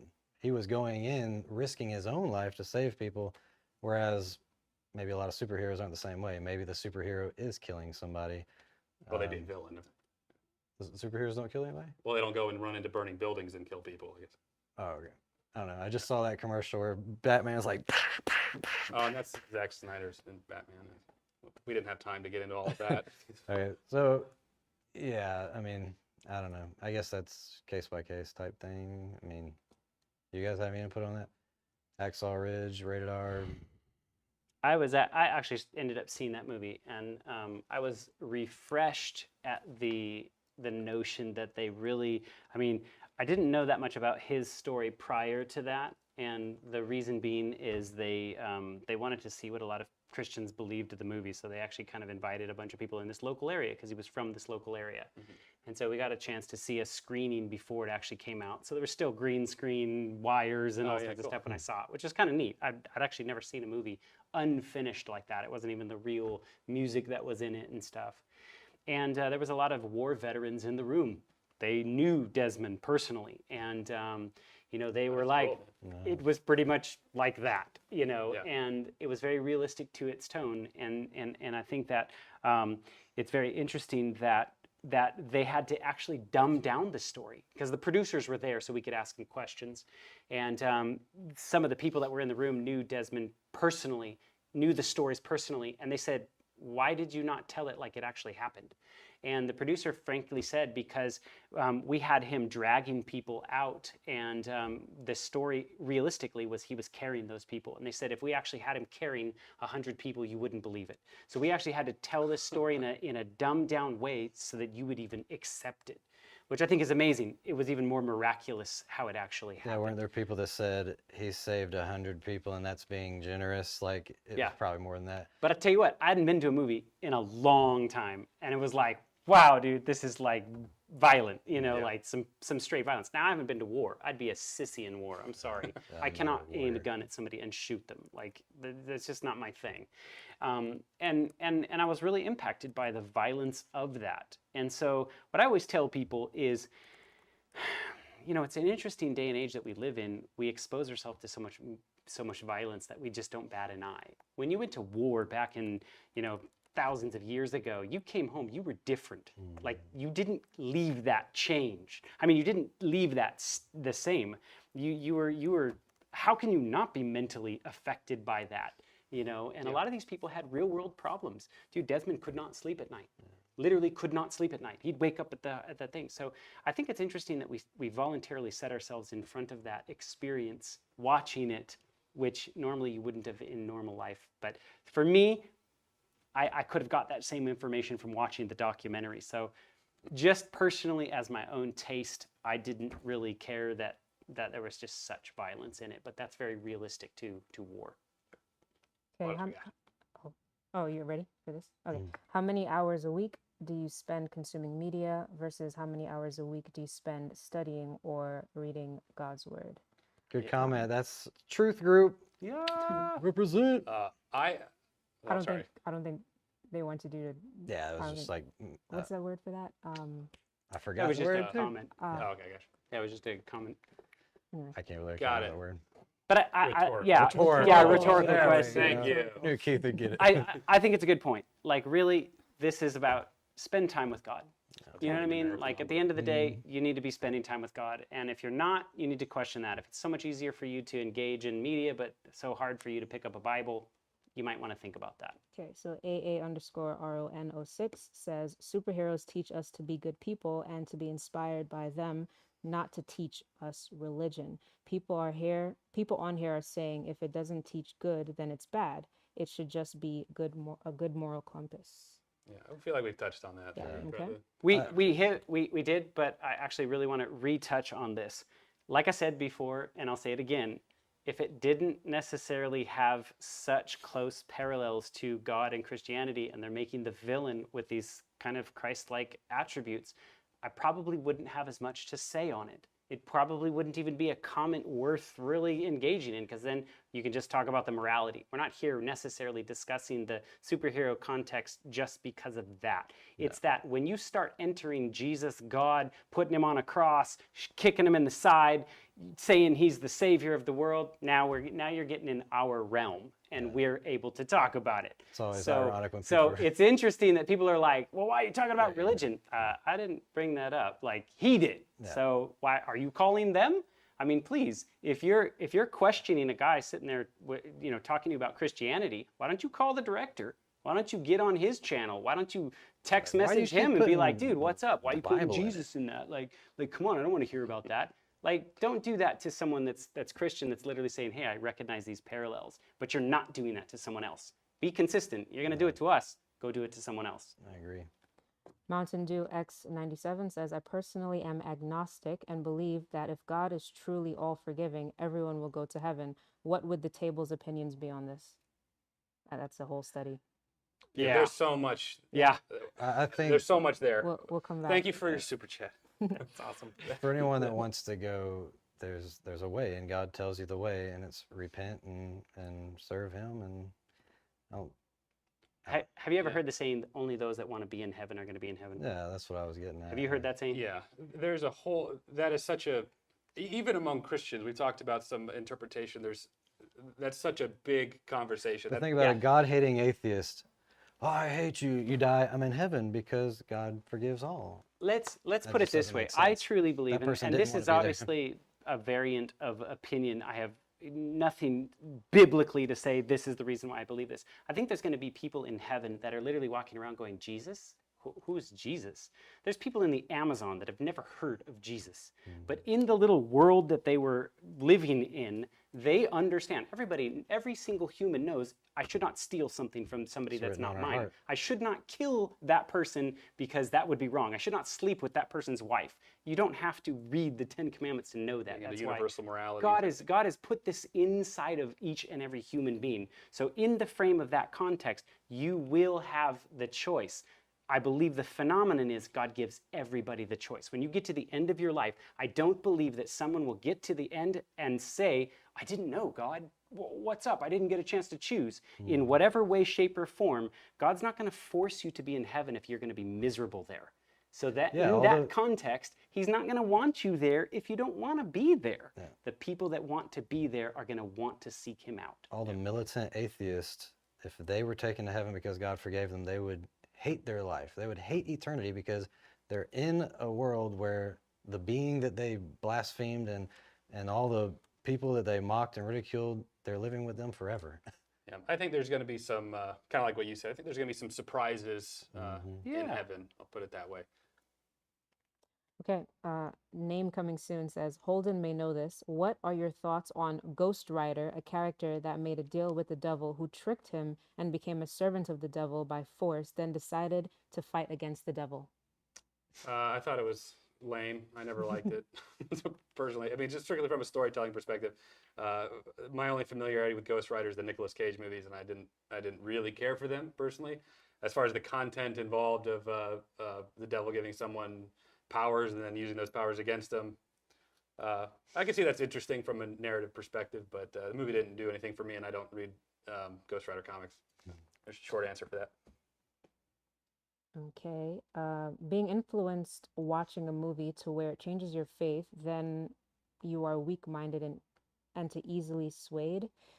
If you actually were deep in your faith, then that wouldn't happen. God would protect you. Yeah, a couple other people said something similar to that.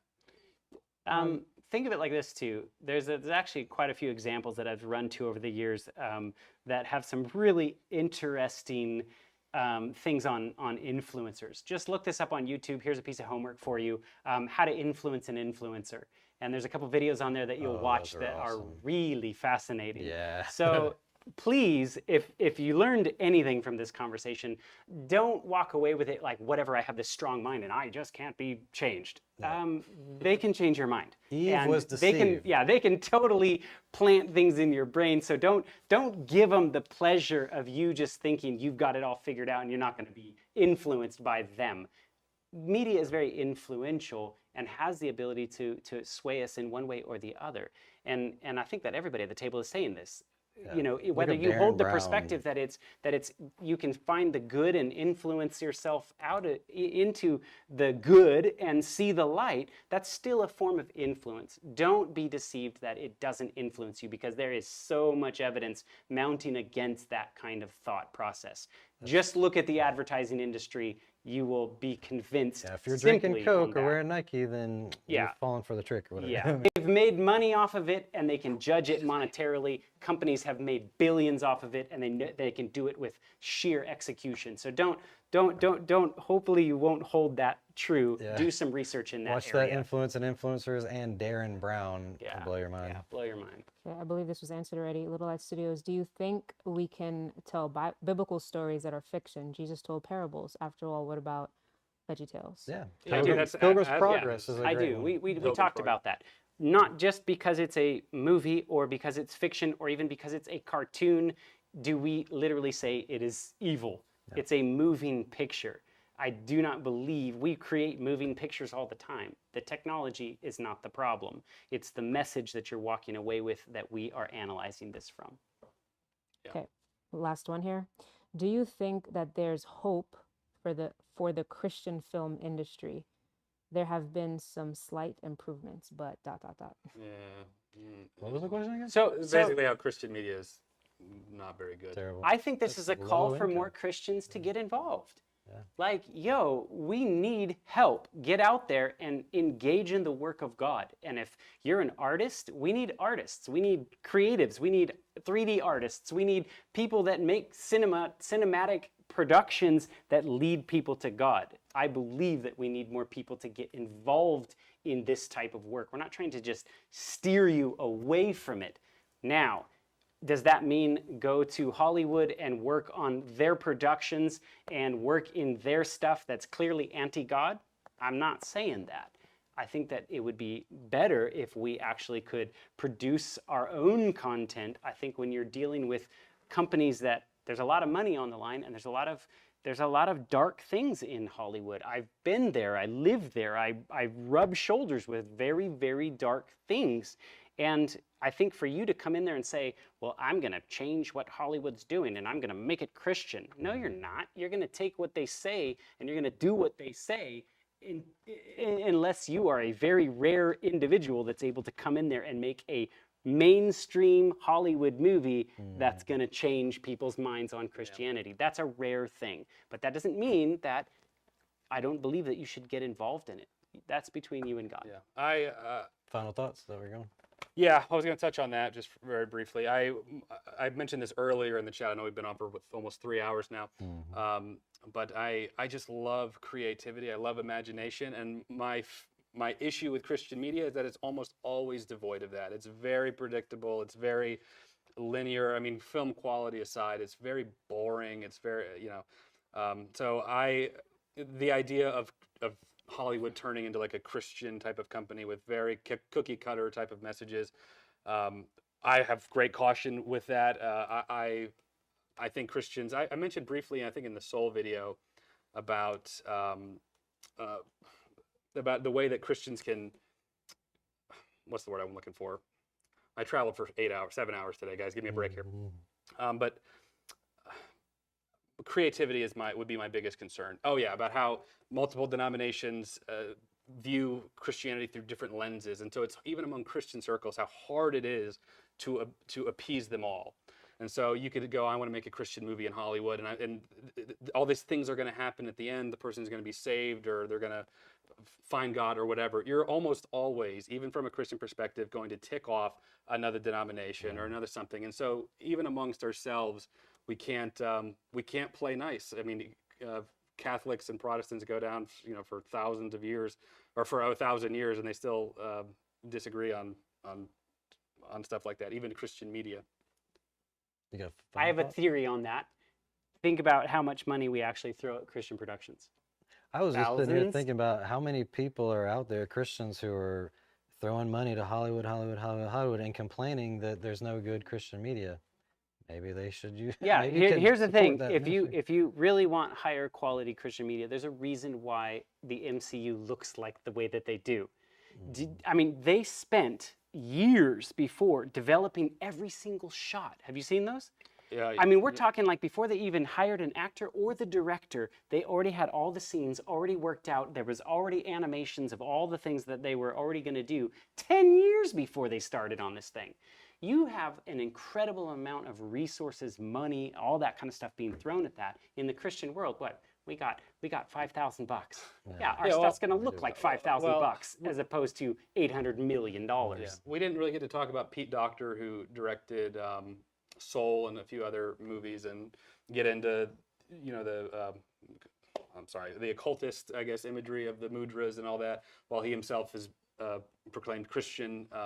So I guess the alternative would be exactly what superhero movies are doing. At least at least many of them. Superman, your Captain Americas, even Iron Man, and that is having Christian themes, Christian idealisms as motivation for the main characters.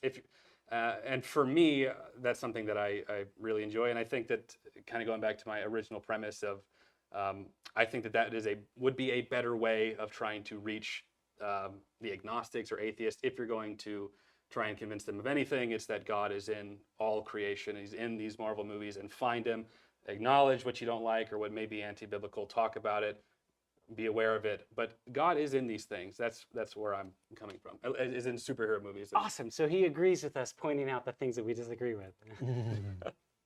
I'm tired, guys.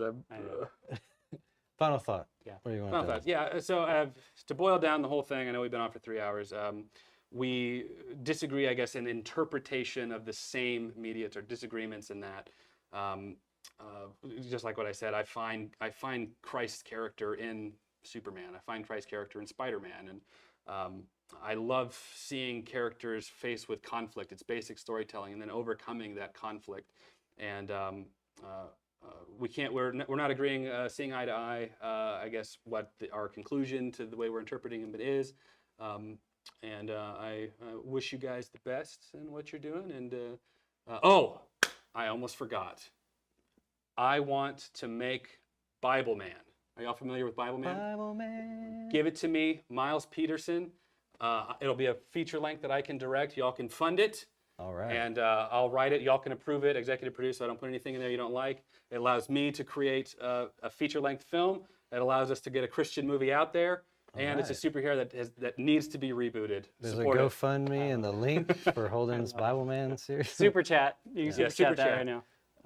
My final thought, I enjoy this. I like that we get to dialogue, and I like that people have different opinions, like we're talking about. Just because we might watch the same movie and you say, "Oh, I loved it," and I say I didn't like it. We're still friends.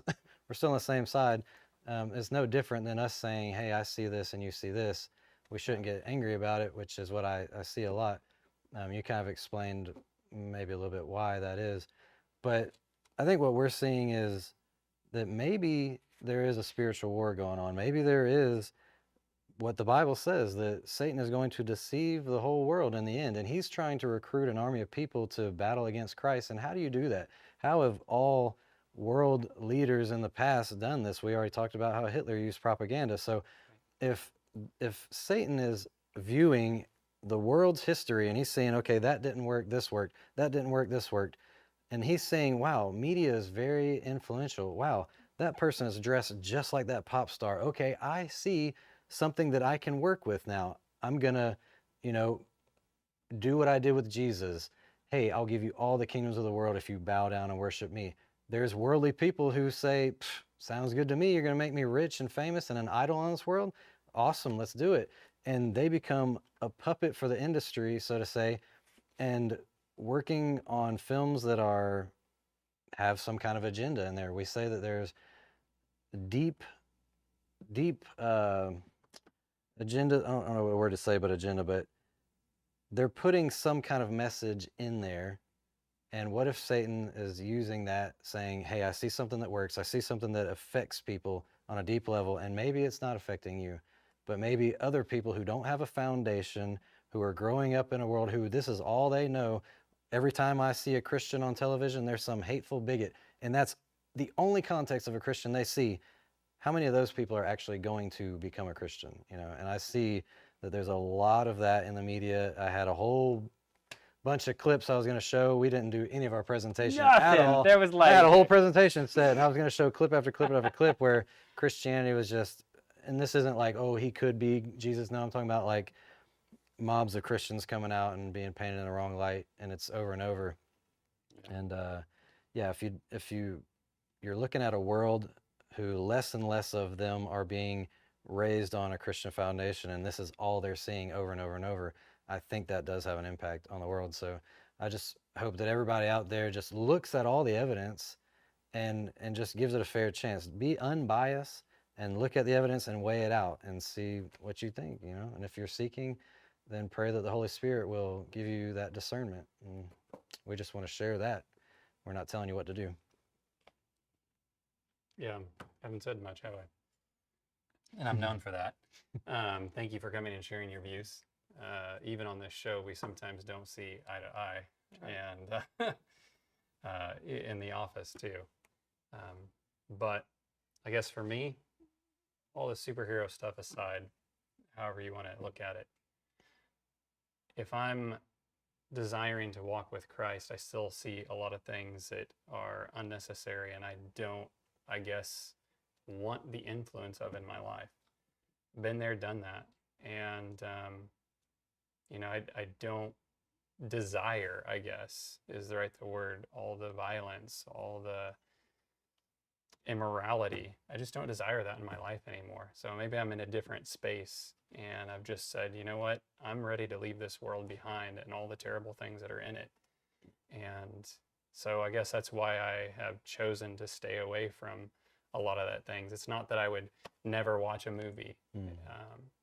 It's not that I would never watch a TV show, but I want the majority of what I put into my head to be uplifting and godly and reinforce that relationship with Christ. And I'm not getting out of the majority of things what you are.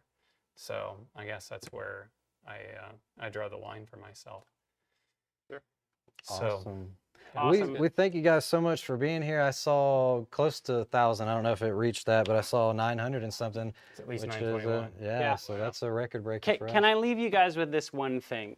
Because I feel like there's a lot of passion, at least coming from my corner over here. At the end of the day, please treat people with Christianity. I mean, especially those of you, and I'm making a call to you Christians. I'm not making a call to you atheists or anybody else that's watching this channel and like, whatever, I just want to see what you guys are arguing about in Christianity or whatever like this. At the end of the day, it's interesting to me in Christianity, we talk about speaking with people who don't share our same beliefs with just love and respect, like giving them love and respect. And that's what a Christian is really supposed to be doing. But we're not going to do that to each other. Like Christian brethren, even if you share something different, we hope that you see, I love you, man. Like I love you too, man. literally, seriously, even if you have a difference of opinion, I give the freedom for that. And I want you guys to respectfully reach out to other people, even if they share a difference of opinion, and just say, hey, I see things differently than you. But do it in a respectful manner. Don't tear down, don't slam, don't talk about people's characters. And that's the thing that, you know, you're aiming your attack at. If you're a Christian, treat other people with Christianity, and even if you disagree. Yeah. The only thing I wanted to add to, I'm sorry I didn't get to do your presentation. Well, I think we talked on some things from the Replacement Gods. Yeah. I had a video I had Scotty put up here. It's Do you want to show it? show it as a closer? Sure. Well, so the video I was going to show was a conversation. It's a reenactment from BBC of Tolkien and C.S. Lewis. Now, C.S. Lewis was an atheist, and Tolkien used fairy tale, used fiction to bring C.S. Lewis, one of the most influential Christian writers of the 20th century, to God. And so I wanted to show some of this. It's like eight minutes long. If that's okay with you all, if that's okay I always with you. think, This could be a final close. yeah, maybe we just leave it. I got then leave. I got to get home. Don't forget to like, subscribe, share, and check out Holden's page. And we're so glad you guys are here. Thank you so much for the super chats. We can't do this without you. We hope we didn't leave any of you guys out, and we hope this was edifying. We love you, and watch this clip. Thank you all. Do I just play it? Yep. Do it. Sweet. including in fairy stories, which I think is rather ridiculous. After all, the magic of myths or fairy stories is not an end in itself. It exists to serve virtue and satisfy certain primordial human desires. But myths are fiction. The stories they tell aren't true. They're lies and therefore worthless, even though breathed through silver. They're just beautiful lies. You can't seriously believe in fairy tales. Why not? I can, in fact, I do. But this is preposterous. How can you seriously believe a lie? Oh, Jack, myths are not lies. In fact, they're the very opposite of a lie. Myths convey the essential truth, the primal reality of life itself. Go on. Well, you see, we have been duped into using the word myth as being synonymous with a lie, because we have been duped into accepting the first real lie of materialism. And what is that? That is the hideous claim that there is no supernatural order to the universe. The materialists have imprisoned us in a world of mere matter, of physical facts, divorced from and devoid of metaphysical truth. Well, I say that they are lying. I say that they are the ones who have come up with a false myth. Their world doesn't exist. It's merely a figment of their imagination. Well, fine. However, there's a problem. The problem is they have convinced us that it is true. They have made us believe that this is all there is. 3 dimensions, 5 senses, 4 walls. Isn't it? Most emphatically not. Jack, the 4 walls of materialism are the 4 walls of a prison, and the materialists are our jailers. Don't you see? They've put us in a prison of 4 walls. They don't want us to see what's beyond those walls. They don't want us to discover what lies outside their narrow philosophy. Worse than that, they think that any attempt to escape from the prison is an act of treason. Well, wouldn't it be an act of treason against rationality to believe otherwise? Now, Jack, think for a moment. How can it be wrong for a prisoner to think of things that exist other than walls or jailers? Doesn't the fact that the prisoner is able to think of things outside the walls suggest that perhaps things do exist outside the walls? After all, if the prison really is all there is, how are we able to picture things that exist beyond the prison? And this is where myths come in, you see. Myths exist outside the prison. Myths allow us to escape from the prison. Or if we are not able to escape, at the very least, they allow us to catch a fleeting but oh so powerful glimpse of the beauty that lies beyond the walls.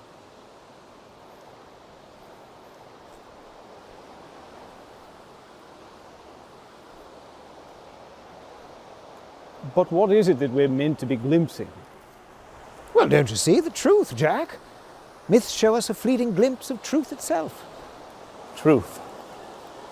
Truth. What on earth is this truth that you're talking about? Quid est veritas? What is truth?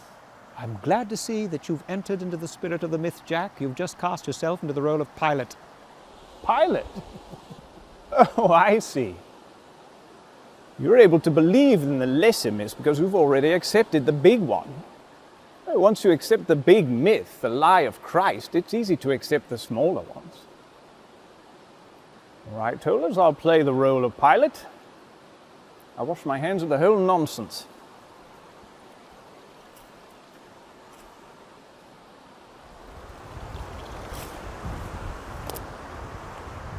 Well, Jack, you may be able to wash your hands, but your mind is still muddied.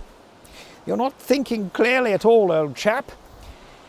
You're acting as if myths are mere arbitrary inventions of fiction, as if we pull them out of thin air.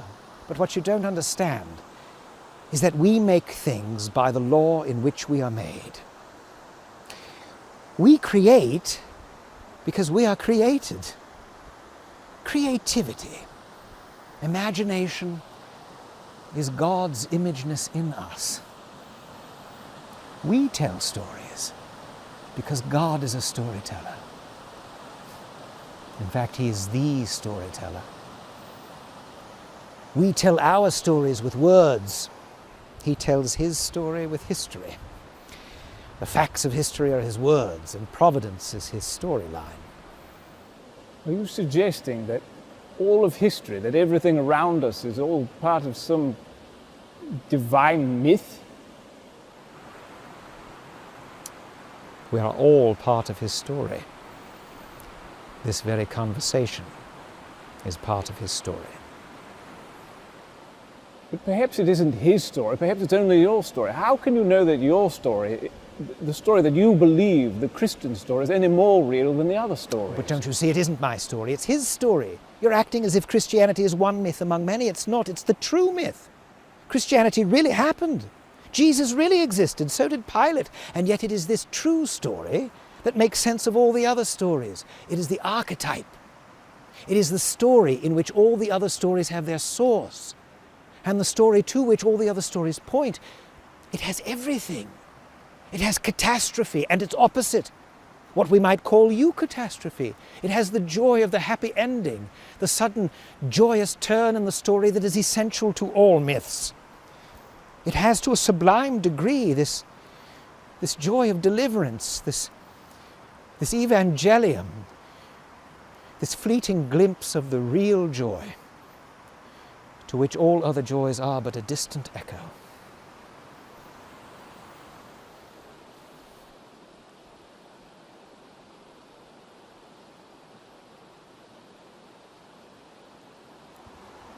Tell us, what did you mean by catastrophe and eucatastrophe? Well, for example, it has the catastrophe of the fall and the eucatastrophe of the redemption. It has the catastrophe of the crucifixion and the eucatastrophe of the resurrection. It has everything man's heart desires, because it is being told by the one who is the fulfillment of desire itself. It is a story that begins and ends in joy. But just because a story brings joy, it doesn't necessarily follow that it's true. There are many joyful myths. They all seem rather flimsy to me and ring rather false. And yet this story has the inner consistency of reality. There is no tale ever told that men would rather find was true, and none which so many skeptical men have accepted as true on its own merits. Perhaps it's just a very well-written artifice. This story has the supremely convincing tone of primary art, not fiction, but of creation. And to reject this leads either to darkness or to wrath. And in my own life, it has led me from darkness to light. Astonishing. Told us, you astonish me. You absolutely astonish me.